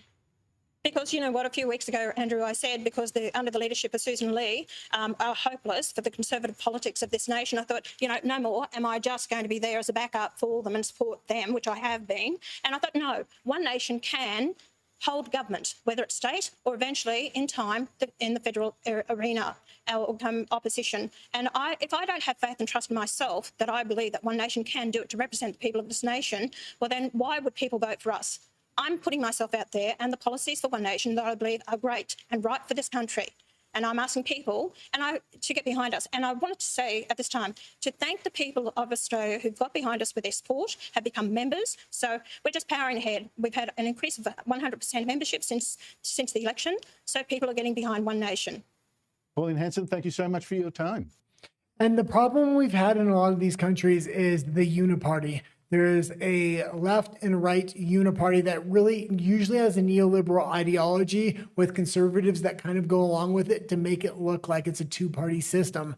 There's a lot of talk that two-party system is breaking down all over the world. People are now seeing through it, especially with alternative media. So what's going to be the new moral standard that everybody's can kind of go to? Is they're going to turn into a one-party system? We're seeing an ideological battle happen, not just in the United States, but in Australia and all over the world right now. And the question is, can two parties that are truly different exist with one another? Because we see the United States every 4 years flip completely around ideologically, and that's what makes it so hard to have them be a trading partner. You don't know what's going to happen in the next 4 years. I like the direction they're going now under Trump. A lot of Latin America is going in the same direction, but what happens in 4 years if Newsom gets in there? And because that was it, I'll read the comments. And this also has to do with the UK. It says UK does have a large Indian population. The UK and Canada, it's insane how many... But also First Nations. Oh, are you talking First Nations or Indian? I think you were talking First Nations, but you said Indian, but also India. Yeah. It's a little bit out of control. They're taking over and they're not making them assimilate. Canada, I always say, had a great immigration policy, and Indians used to actually integrate very well, and they weren't trying to take over the culture. Canada's immigration policy has completely shifted. They don't want people to assimilate. They actually want them to keep their original culture, so they're siloed into blocks, into communities. Certain cities are just all Chinese, other cities are just all Middle Eastern, and they don't actually interact, and it causes a lot of tension. What was it called? What was the Indian side of Vancouver called? Surrey. Surrey. I think in Richmond is where the Chinese people are. Surrey is where the Indians are. And in Richmond, the Chinese sector, there's no English signs. Yeah. It's just Chinese signs. If you don't Everything's speak in Chinese, you're gonna literally have to walk in, try to figure it out, because a lot of times the servers don't speak English as well. That too. And Trent Briggs says, arrested just for that? Wow. Well, I don't. Maybe she will be or has been arrested by now, but people have been arrested for a lot less in the UK. Yeah, for even less, and for returning after, for example, taking pictures with guns, which that was someone that was at least interrogated by the UK police. A big thing I would say if you're traveling to the UK or a lot of these other Western countries that are implementing hate speech laws is don't bring your phone. Like, because they're allowed to search your phone, check your social media. That's something that's allowed by law in a lot of these countries now. Which is also and you're forced to unlock your phone for them. If you don't, it's a criminal offense. But let's move on to the Middle East, which isn't much better.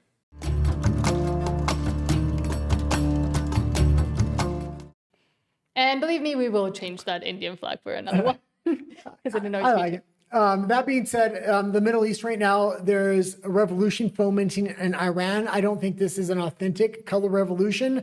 This is coming from foreign actors, I think mainly the United States. They want a very specific resolution for this. I think a lot of this may have started because of the economy originally, but they want to get a regime change. They have their leader picked out. They've had their leader picked out for well over a year. Let's get into the first clip here, though. C-SPAN says, quote, Iran's in big trouble, says President Trump. How long do you think the Ayatollah will be in power after what we've seen play out on the ground there? When is the U.S. going to get involved now that reports of protesters being killed on the ground? So Iran's in big trouble. It looks to me that the people are taking over certain cities that nobody thought were really possible just a few weeks ago. We're watching the situation very carefully. I've made the statement very strongly that if they start killing people like they have in the past, we will get involved. We'll be hitting them very hard where it hurts.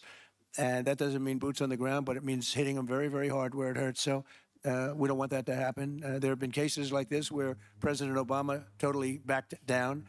But this is something pretty incredible that's happening in Iran. It's an amazing thing to watch.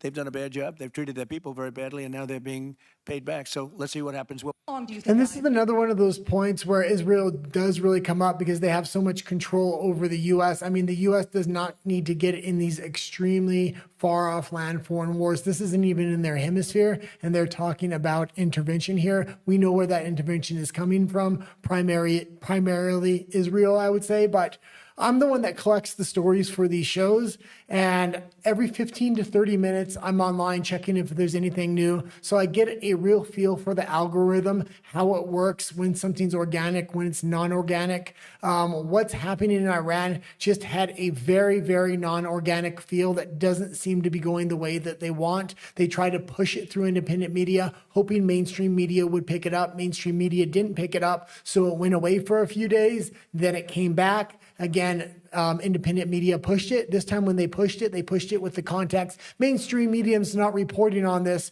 therefore it's not happening, or whatever they want to say. Again, mainstream media didn't pick it up, so then they try to refine the arguments. And then when they do push this story and do push these clips, there's a lot of fake clips coming out, old clips, AI clips. There are some real clips, but it just, something seems odd about what's happening. It's almost like they're trying to foment a color revolution within the country.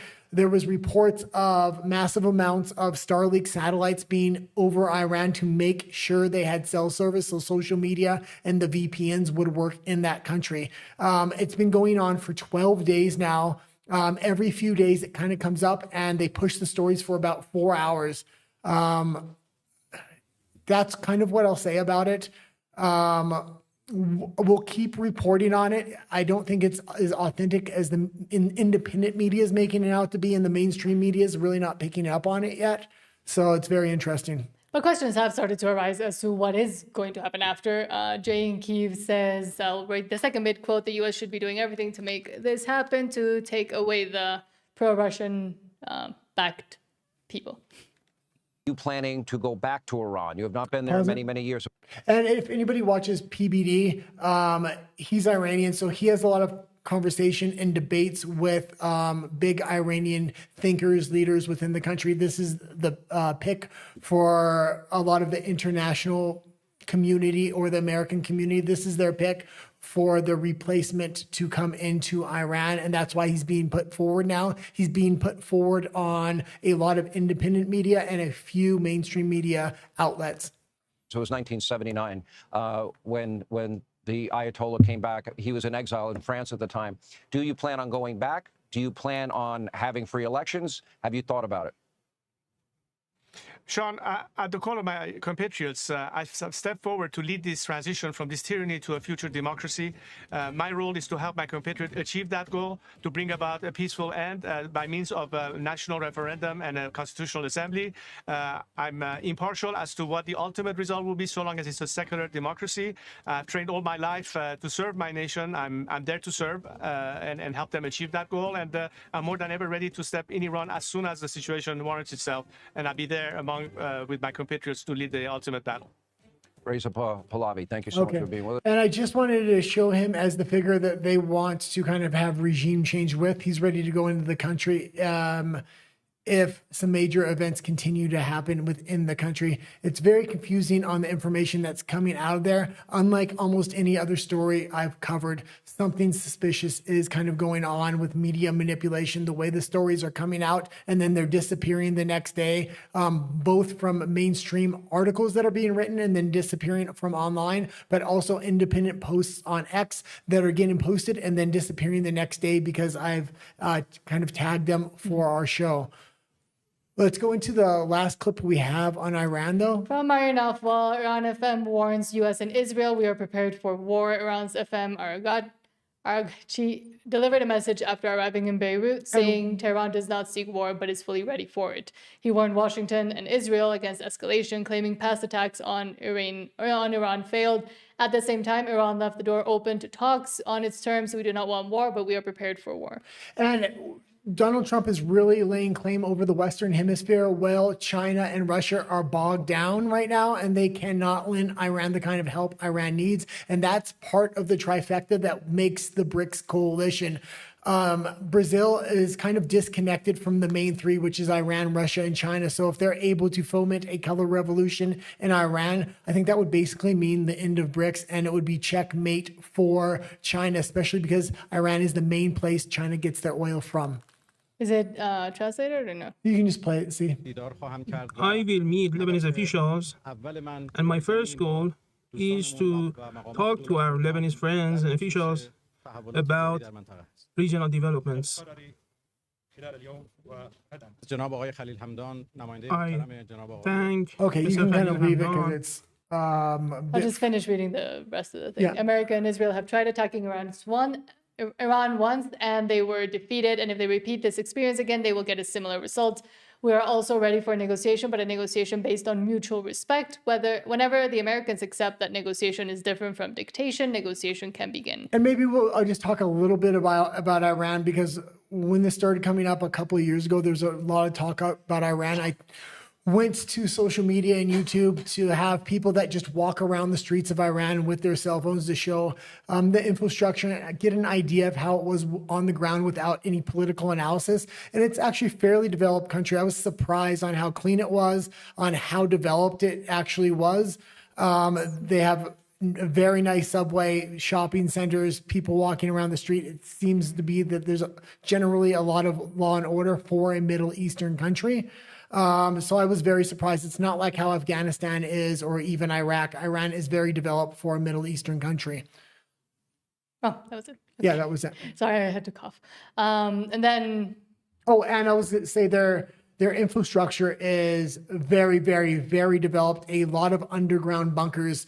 So it's not and it's extremely mountainous region. So if they want to go in there for regime change, it's not going to happen like it did in Venezuela. It has to come from within.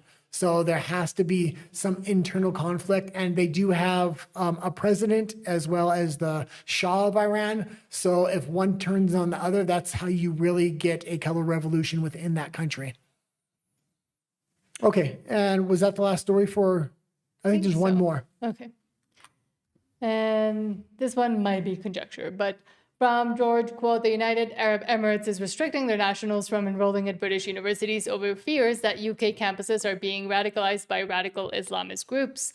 beyond hilarious that UAE has a lower tolerance for radical Islam. No, than this I don't know. I don't know if you actually know about this. They have an extremely low tolerance in the United Arab Emirates, as well as more developed Middle Eastern countries, for any kind of Islamic radicalism, because they know the dangers of it much more than the UK or the EU. So, or Canada. Yeah, or Canada. Or Australia, which, I mean, we just saw what happened there. So, Okay, and you can go to the 2-shot if you want. yes. We're going to head over to RUMBLE for the last couple stories today. Thanks for sticking with us this far. If you're not subscribed, please do so. We're really trying to get to 1,000 subscribers. And if you haven't liked it, it really does help push the show out if you give us a like. We'll see you over on RUMBLE. Yes. Okay, let me Oh, I switch. don't have a button for that. Okay, let me go here. So yes, we're going over to RUMBLE. See you there. Have a great weekend, but we'll see you over at RUMBLE.